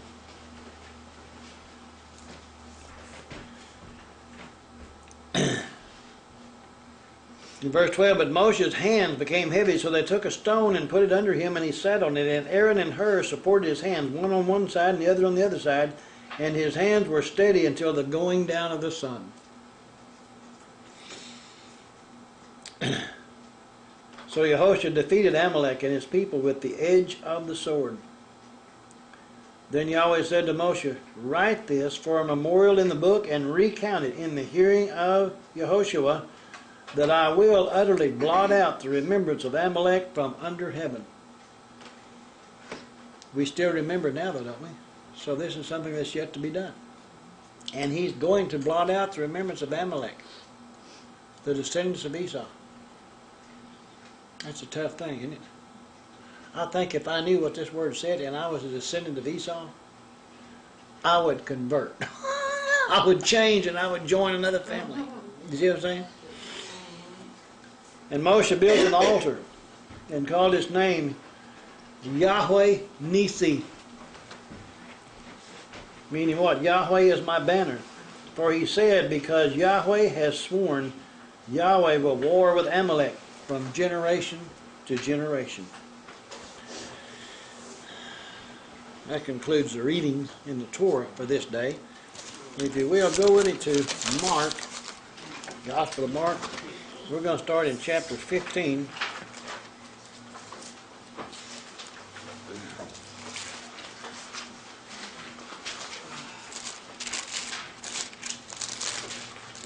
As we're going to get into it as we get into it to the kind of the tail end of the book of Mark here. But I've made, I think, an effort today to stress the fact of the importance of the word itself. I think I do that anyway, but even a little bit more so today. So I want us to see how that shows its importance as we read in the book of Mark here. In chapter 15, immediately in the morning. Now remember when we left out, in verse 72 of chapter 14, Messiah had been captured and he was being tortured and so forth. That night that they had been captured, in the night that after they had celebrated and eaten the Passover, and then they went out and they were captured that night.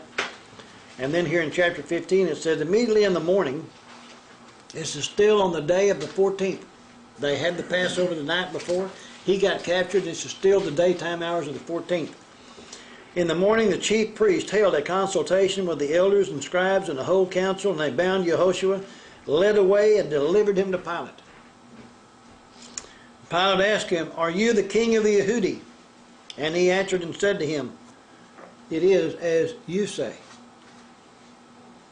And the chief priest accused him of many things, but he answered nothing.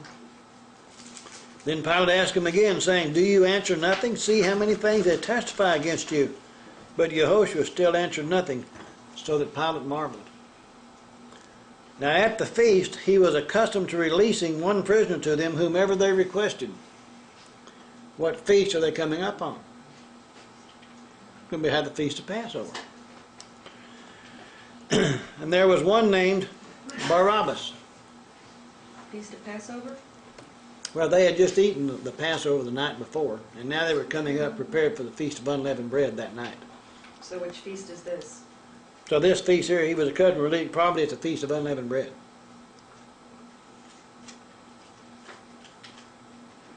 Verse 7, there was one named Barabbas. Anyone ever look up? I don't have a number. I didn't get the number. So if somebody can give me the number for the name Barabbas, I'll give it. 912. 912 in the Greek. And the word is Bar Abba, meaning what? Son of the Father. Now, other people will say, well, the word bar really doesn't mean son of. Okay? But the word bar, coming from back, being is son of in the Hebrew, but the word bar means the heir apparent. And who is the heir apparent? Always the firstborn son. So in that respect, yes, it does mean the son of. Bar means the son of the Father. So they were saying, who does he want me to release to you? And they're saying, release the son of the Father. The thing about it is, they didn't recognize who the true son of the Father was. I mean, I don't think people ever really thought about that very much. There was one named Barabbas, who was chained with his fellow insurrectionists. They had committed murder in the insurrection. Then the multitude, crying aloud, began to ask to do it, just as he had always done for them. He said, hey, you got to release one just like you've always done. But Pilate answered them, saying, do you want me to release to you the king of the Yehudi? Notice verse 10, very important. For he knew that the chief priest be the high priest, had handed him over because of envy or jealousy. Pilate could see it. It's amazing today, most of the people in organized religion can't even see what Pilate saw.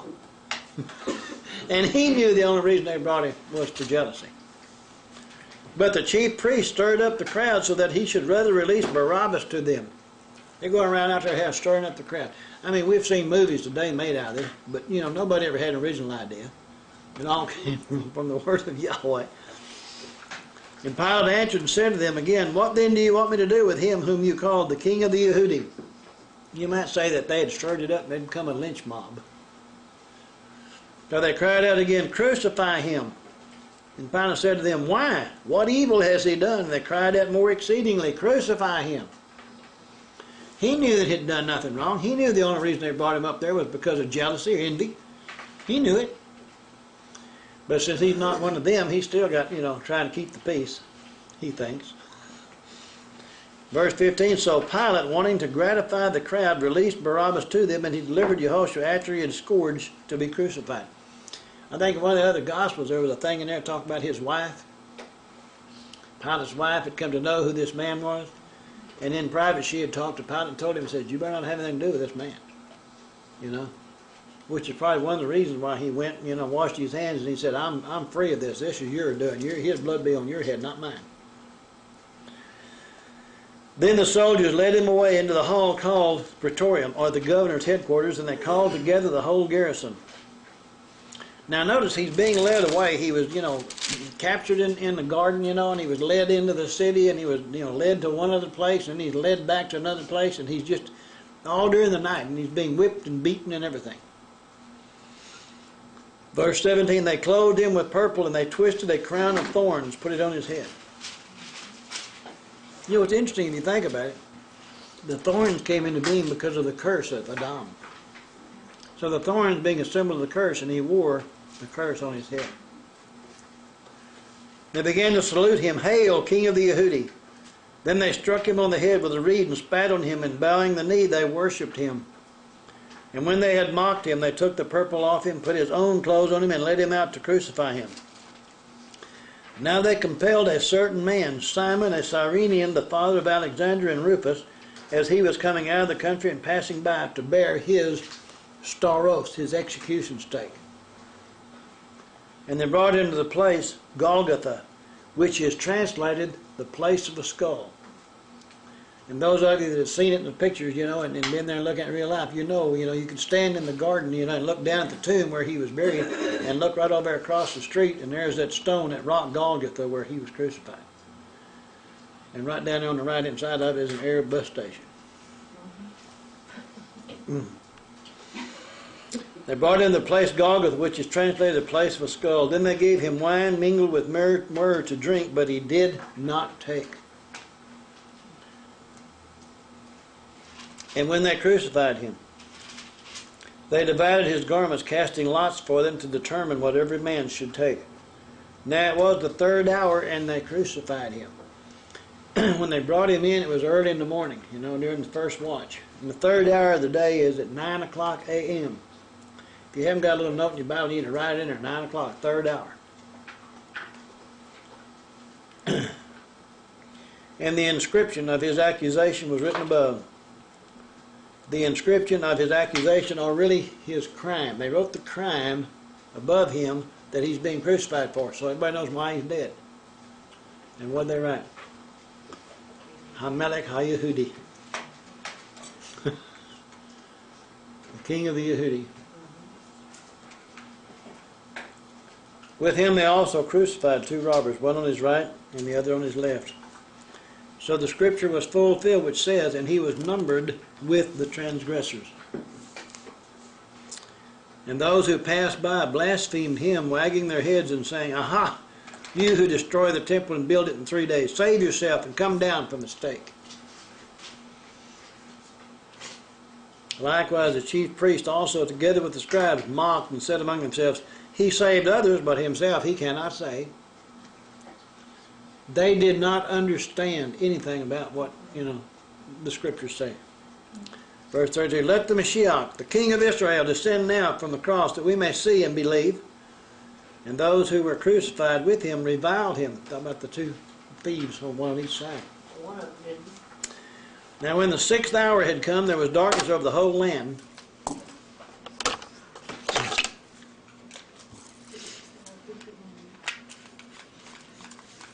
Remember, he was hung up there when? Third hour. It's about 9 o'clock, right? And that,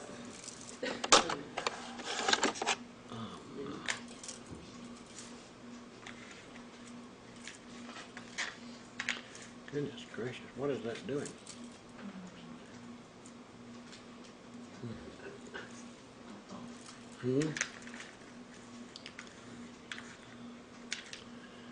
What are you doing?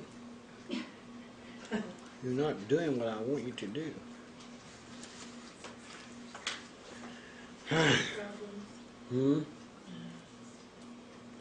You're not supposed to touch this, right?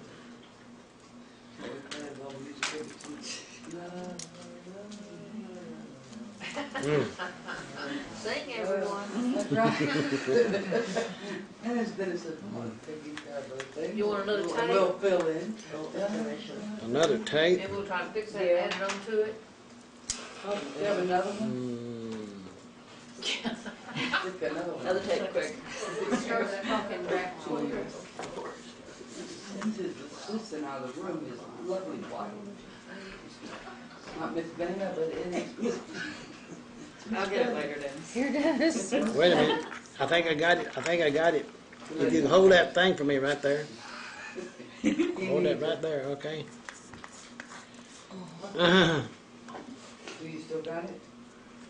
I still got it. You need support for your hand?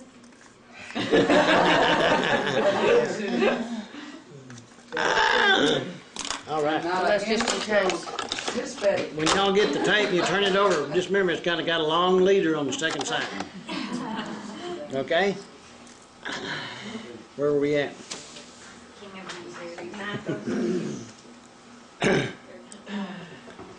So it was the third hour and they crucified him, back over in verse 25, right? In verse 34, 33, now when the sixth hour had come, there was darkness over the whole land. So this is around noon, and all of a sudden it becomes dark. Is that right? And at the ninth hour, Yehoshua cried out. Now, if they was on there at the ninth hour in the morning, it was dark at the, it was the third hour when he was hung, 9 o'clock. Then the ninth hour it became, or the sixth hour it became dark, that's at noon. And then at the ninth hour would be what? 3 o'clock in the afternoon. Yehoshua cried out with a loud voice, saying, Eloi, Eloi, lama sabachthani, which is translated, Ma'el, Ma'el, why have you forsaken me? Now, there's a lot of discussion, a lot of argument and so forth out there, and a lot of different people saying that this is not what he said, this is not what he meant and everything. But yet, if anybody goes to Psalm 22, verse 1, it's a direct quotation from Psalm 22. In verse 35, some of those who stood by when they heard said, look, he's calling for Elijah, Eliah. Why would they think he was calling for Eliah? Elohi? Does that sound kind of like Eloi? Or Eliah? Elohi? Eloah? Then someone ran and filled a sponge full of sour wine, put it on a reed and offered it to him to drink, saying, let him alone. Let us see if Eliah will come to take him down. See, we say Elijah, but in Hebrew it's Eliah. And Yehoshua cried out with a loud voice and breathed his last. Now, it's not told here what he said. But yet in one of the other Gospels, he said what? It is finished. What's he talking about? Everything that was prophesied that he must do, he has completed. The only thing left now is for him to rise from the dead, and that has to be completed before that word complete can come upon everybody. Before it can be shed abroad in our hearts, it has to be completed. Verse 38, then the veil of the temple was torn in two from top to bottom. The veil was rent. Now when the centurion who stood opposite him saw that he cried out like this and breathed his last, he said, truly, this man was the Son of Yahweh, the Son of Elohim. When he saw that he cried out like this, it is finished. Why would he have understood what he said? Why would somebody say it is finished? He had to be talking about everything that he had come to do. It is now complete. He's gone on. This man saw, that he cried out like this and breathed his last. And he said, truly, this man was the Son of Yahweh. Because of what he said, he knew who he was. There were also women looking on from afar, among whom were Miriam of Magdala. Our Bible says Mary Magdalene, like it's her last name. She was Miriam of Magdala. And then Miriam, the mother of Yaakov, or James the less, the smaller, and of Joseph and Salome. Who are these people? James and Joseph, Salome. Aren't these the other brothers and sisters of Mary, the brothers and sisters of Yehoshua? Who also followed him and ministered to him when he was in Galilee, and many other women who came up with him to Jerusalem. Now when evening had come, because it was the preparation day, that is, the day before the Shabbat. Remember, over in John, he tells us this preparation day was what? It was a preparation day before the Feast of Unleavened Bread. Remember, for that Sabbath was a high day. It wasn't a weekly Sabbath, it was a high Sabbath. And it's still on preparation day, so it's still on the 14th. Understand what we're saying? Then verse 43, Joseph of Arimathea. If we look at that, if you go back and if you look all this word up, Arimathea, you'll find that it's really saying that Joseph of Ramah. And what does Ramah mean? Like in the high places? Joseph of Ramah. And that's what this Joseph Arimathea means. Joseph of Ramah, a prominent council member who was himself waiting for the kingdom of Yahweh, coming and taking courage, went into Pilate and asked for the body of Yehoshua. Pilate marveled that he was already dead. See, it was not common for a person who was crucified to be dead within that short a period of time. They normally would send people out to break their legs while they were hanging on the execution stake so that they couldn't push themselves up, and therefore they'd go ahead and suffocate and die on the execution stake. But when they went out to do it to him, he was already dead. And then they stuck the spear, and blood and water came out.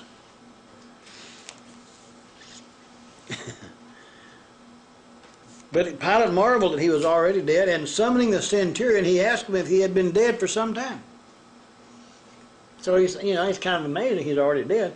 And when he found out from the centurion, he granted the body to Yosef. Okay, he's already dead. You can go ahead and you take the body. Then he bought fine linen, took him down and wrapped him in the linen.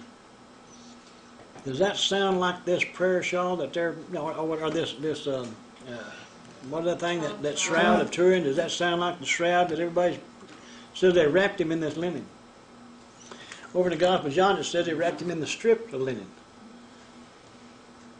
It says also that they brought about 100 pounds of myrrh and aloe and so forth, and then the common practice was to tear the linen into like 2-inch wide strips and soak it in the myrrh and aloe and then wrap the body in that, and then they put it in the tomb. And you know what happened after 3 days? It's as hard as concrete. It's like a cast. And then when they went in and he was gone, they looked down there, what did they see? An empty body cast. Because it said that's when they saw and they believed, because they didn't know the scripture says he's going to raise, but they saw something. Then he bought fine linen, took him down and wrapped him in the linen, and he laid him in a tomb which had been hewn out of the rock, and rolled a stone against the door of the tomb. And Miriam of Magdala and Mary, the mother of Joseph, observed where he was laid. Chapter 16, now when the Sabbath was past, they put him in the tomb, okay, and then they went back, and then after the Sabbath was past, right, this has to be a high Sabbath, because the day after this high Sabbath, Miriam of Magdala and Mary, the mother of James and Salome, bought spices. They bought them, right, that they might come and anoint him. So then very early in the morning now here the first day of the week really means the beginning of the week. The beginning of the Sabbath week, the first in the morning, on Sunday. And they came to the tomb where the sun had risen. What did they come there for? To finish the wrapping process. They put a cloth on his face. They hadn't finished it, but they came there now to finish up what they had started, right? So they were expecting to go in. They bought this spices and stuff that they might come and anoint him. What were they going to anoint him for, see? Verse 3, and they said among themselves, who will roll away the stone from the door of the tomb for us? They had already been put in, already closed. Now they came in there, they're going to go in there and do this thing for him. But when they looked up, they saw that the stone had been rolled away, for it was very large. And entering the tomb, they saw a young man clothed in a long white robe sitting on the right side, and they were alarmed. But he said to them, "Do not be alarmed. You seek Yehoshua of Nazareth, who was crucified. He is risen. He's not here. See the place where they laid him?" You see, they didn't move the stone away so he could get out. They moved the stone away so they could go in. But go and tell his disciples and Peter, in this specific, it's funny this angel said, go tell his disciples and Peter that he is going before you into Galilee. There you will see him, as he said to you. They're in Jerusalem, and he's going before them into Galilee. Going before them into Galilee. What does Galilee mean? A circuit. He's going to complete the circuit. And they went out quickly and fled from the tomb, for they trembled and were amazed, and they said nothing to anyone, for they were afraid. Now when he rose early on the beginning of the week, or after he had risen, when he rose or after he had risen on the first day of the week. You see, if he came out of the tomb just before sundown on the Sabbath, right? But he hadn't gone to be with the Father yet. He's waiting. Why? What takes place on the first day of the week after the Sabbath during the Feast of Unleavened Bread? Festival of First Fruits. The offering of the barley. First sheaf. But here it says, on the beginning of that first day, he appeared first to Mary Magdalene, out of whom he had cast 7 demons. She went, Mary of Magdala, she went and told those who had been with him as they mourned and wept. And when they heard that he was alive and had been seen by her, they did not believe. After that, he appeared in another form to 2 of them as they walked and went into the country. See, that says after that, which is still taking place then on that Sunday, the beginning of the week. And then over in Luke is where he met those 2 on the road, and he joined with them on the road, going to Emmaus and talked with them. And this is telling us that it took place after that Sunday morning when they went there and he was already gone. And they went and told it to the rest, but they did not believe them either. Afterward he appeared to the 11 as they sat at the table, and he rebuked their unbelief and hardness of heart, because they did not believe those who had seen him after he had risen. King James, there, for the word rebuke, uses the word upbraid. Upbraid, and what it really means, and all of you seen these movies, where these guys are standing out there, at attention before a Marine boot camp leader, and somebody had their clothes wrinkled wrong or something, and he's beginning to dress them down, or upbraid. That's the type of thing that this is really talking about. And he rebuked or upbraided their unbelief and hardness of heart, because they did not believe those who had seen him after he had risen. He had already told them what was going to take place, hadn't he? And now those that were there and came, it was funny, the women were there, but the men were someplace else. Then it said that the women were afraid. I wonder who was more afraid, the women or the men, because they weren't down there. But anyway, verse 15, and he said to them, now this was in the room where they were. And he said, go into all the world and preach the gospel, the good news, to every creature. He who believes and is baptized, immersed, will be saved. But he who does not believe will be condemned. A lot of different things in here about, if you left off the baptism. If you don't believe, even if you get baptized, it doesn't mean anything. Verse 17, these signs will follow those who believe. Remember, the word here, believe, means to have faith in, to trust his word, and obey. Without obedience, there is no belief. You can say you believe all day long, but if you don't obey, it's just words. It's not got nothing to do with what you really believe. It's the obedience then that brings what? These signs will follow those who obey.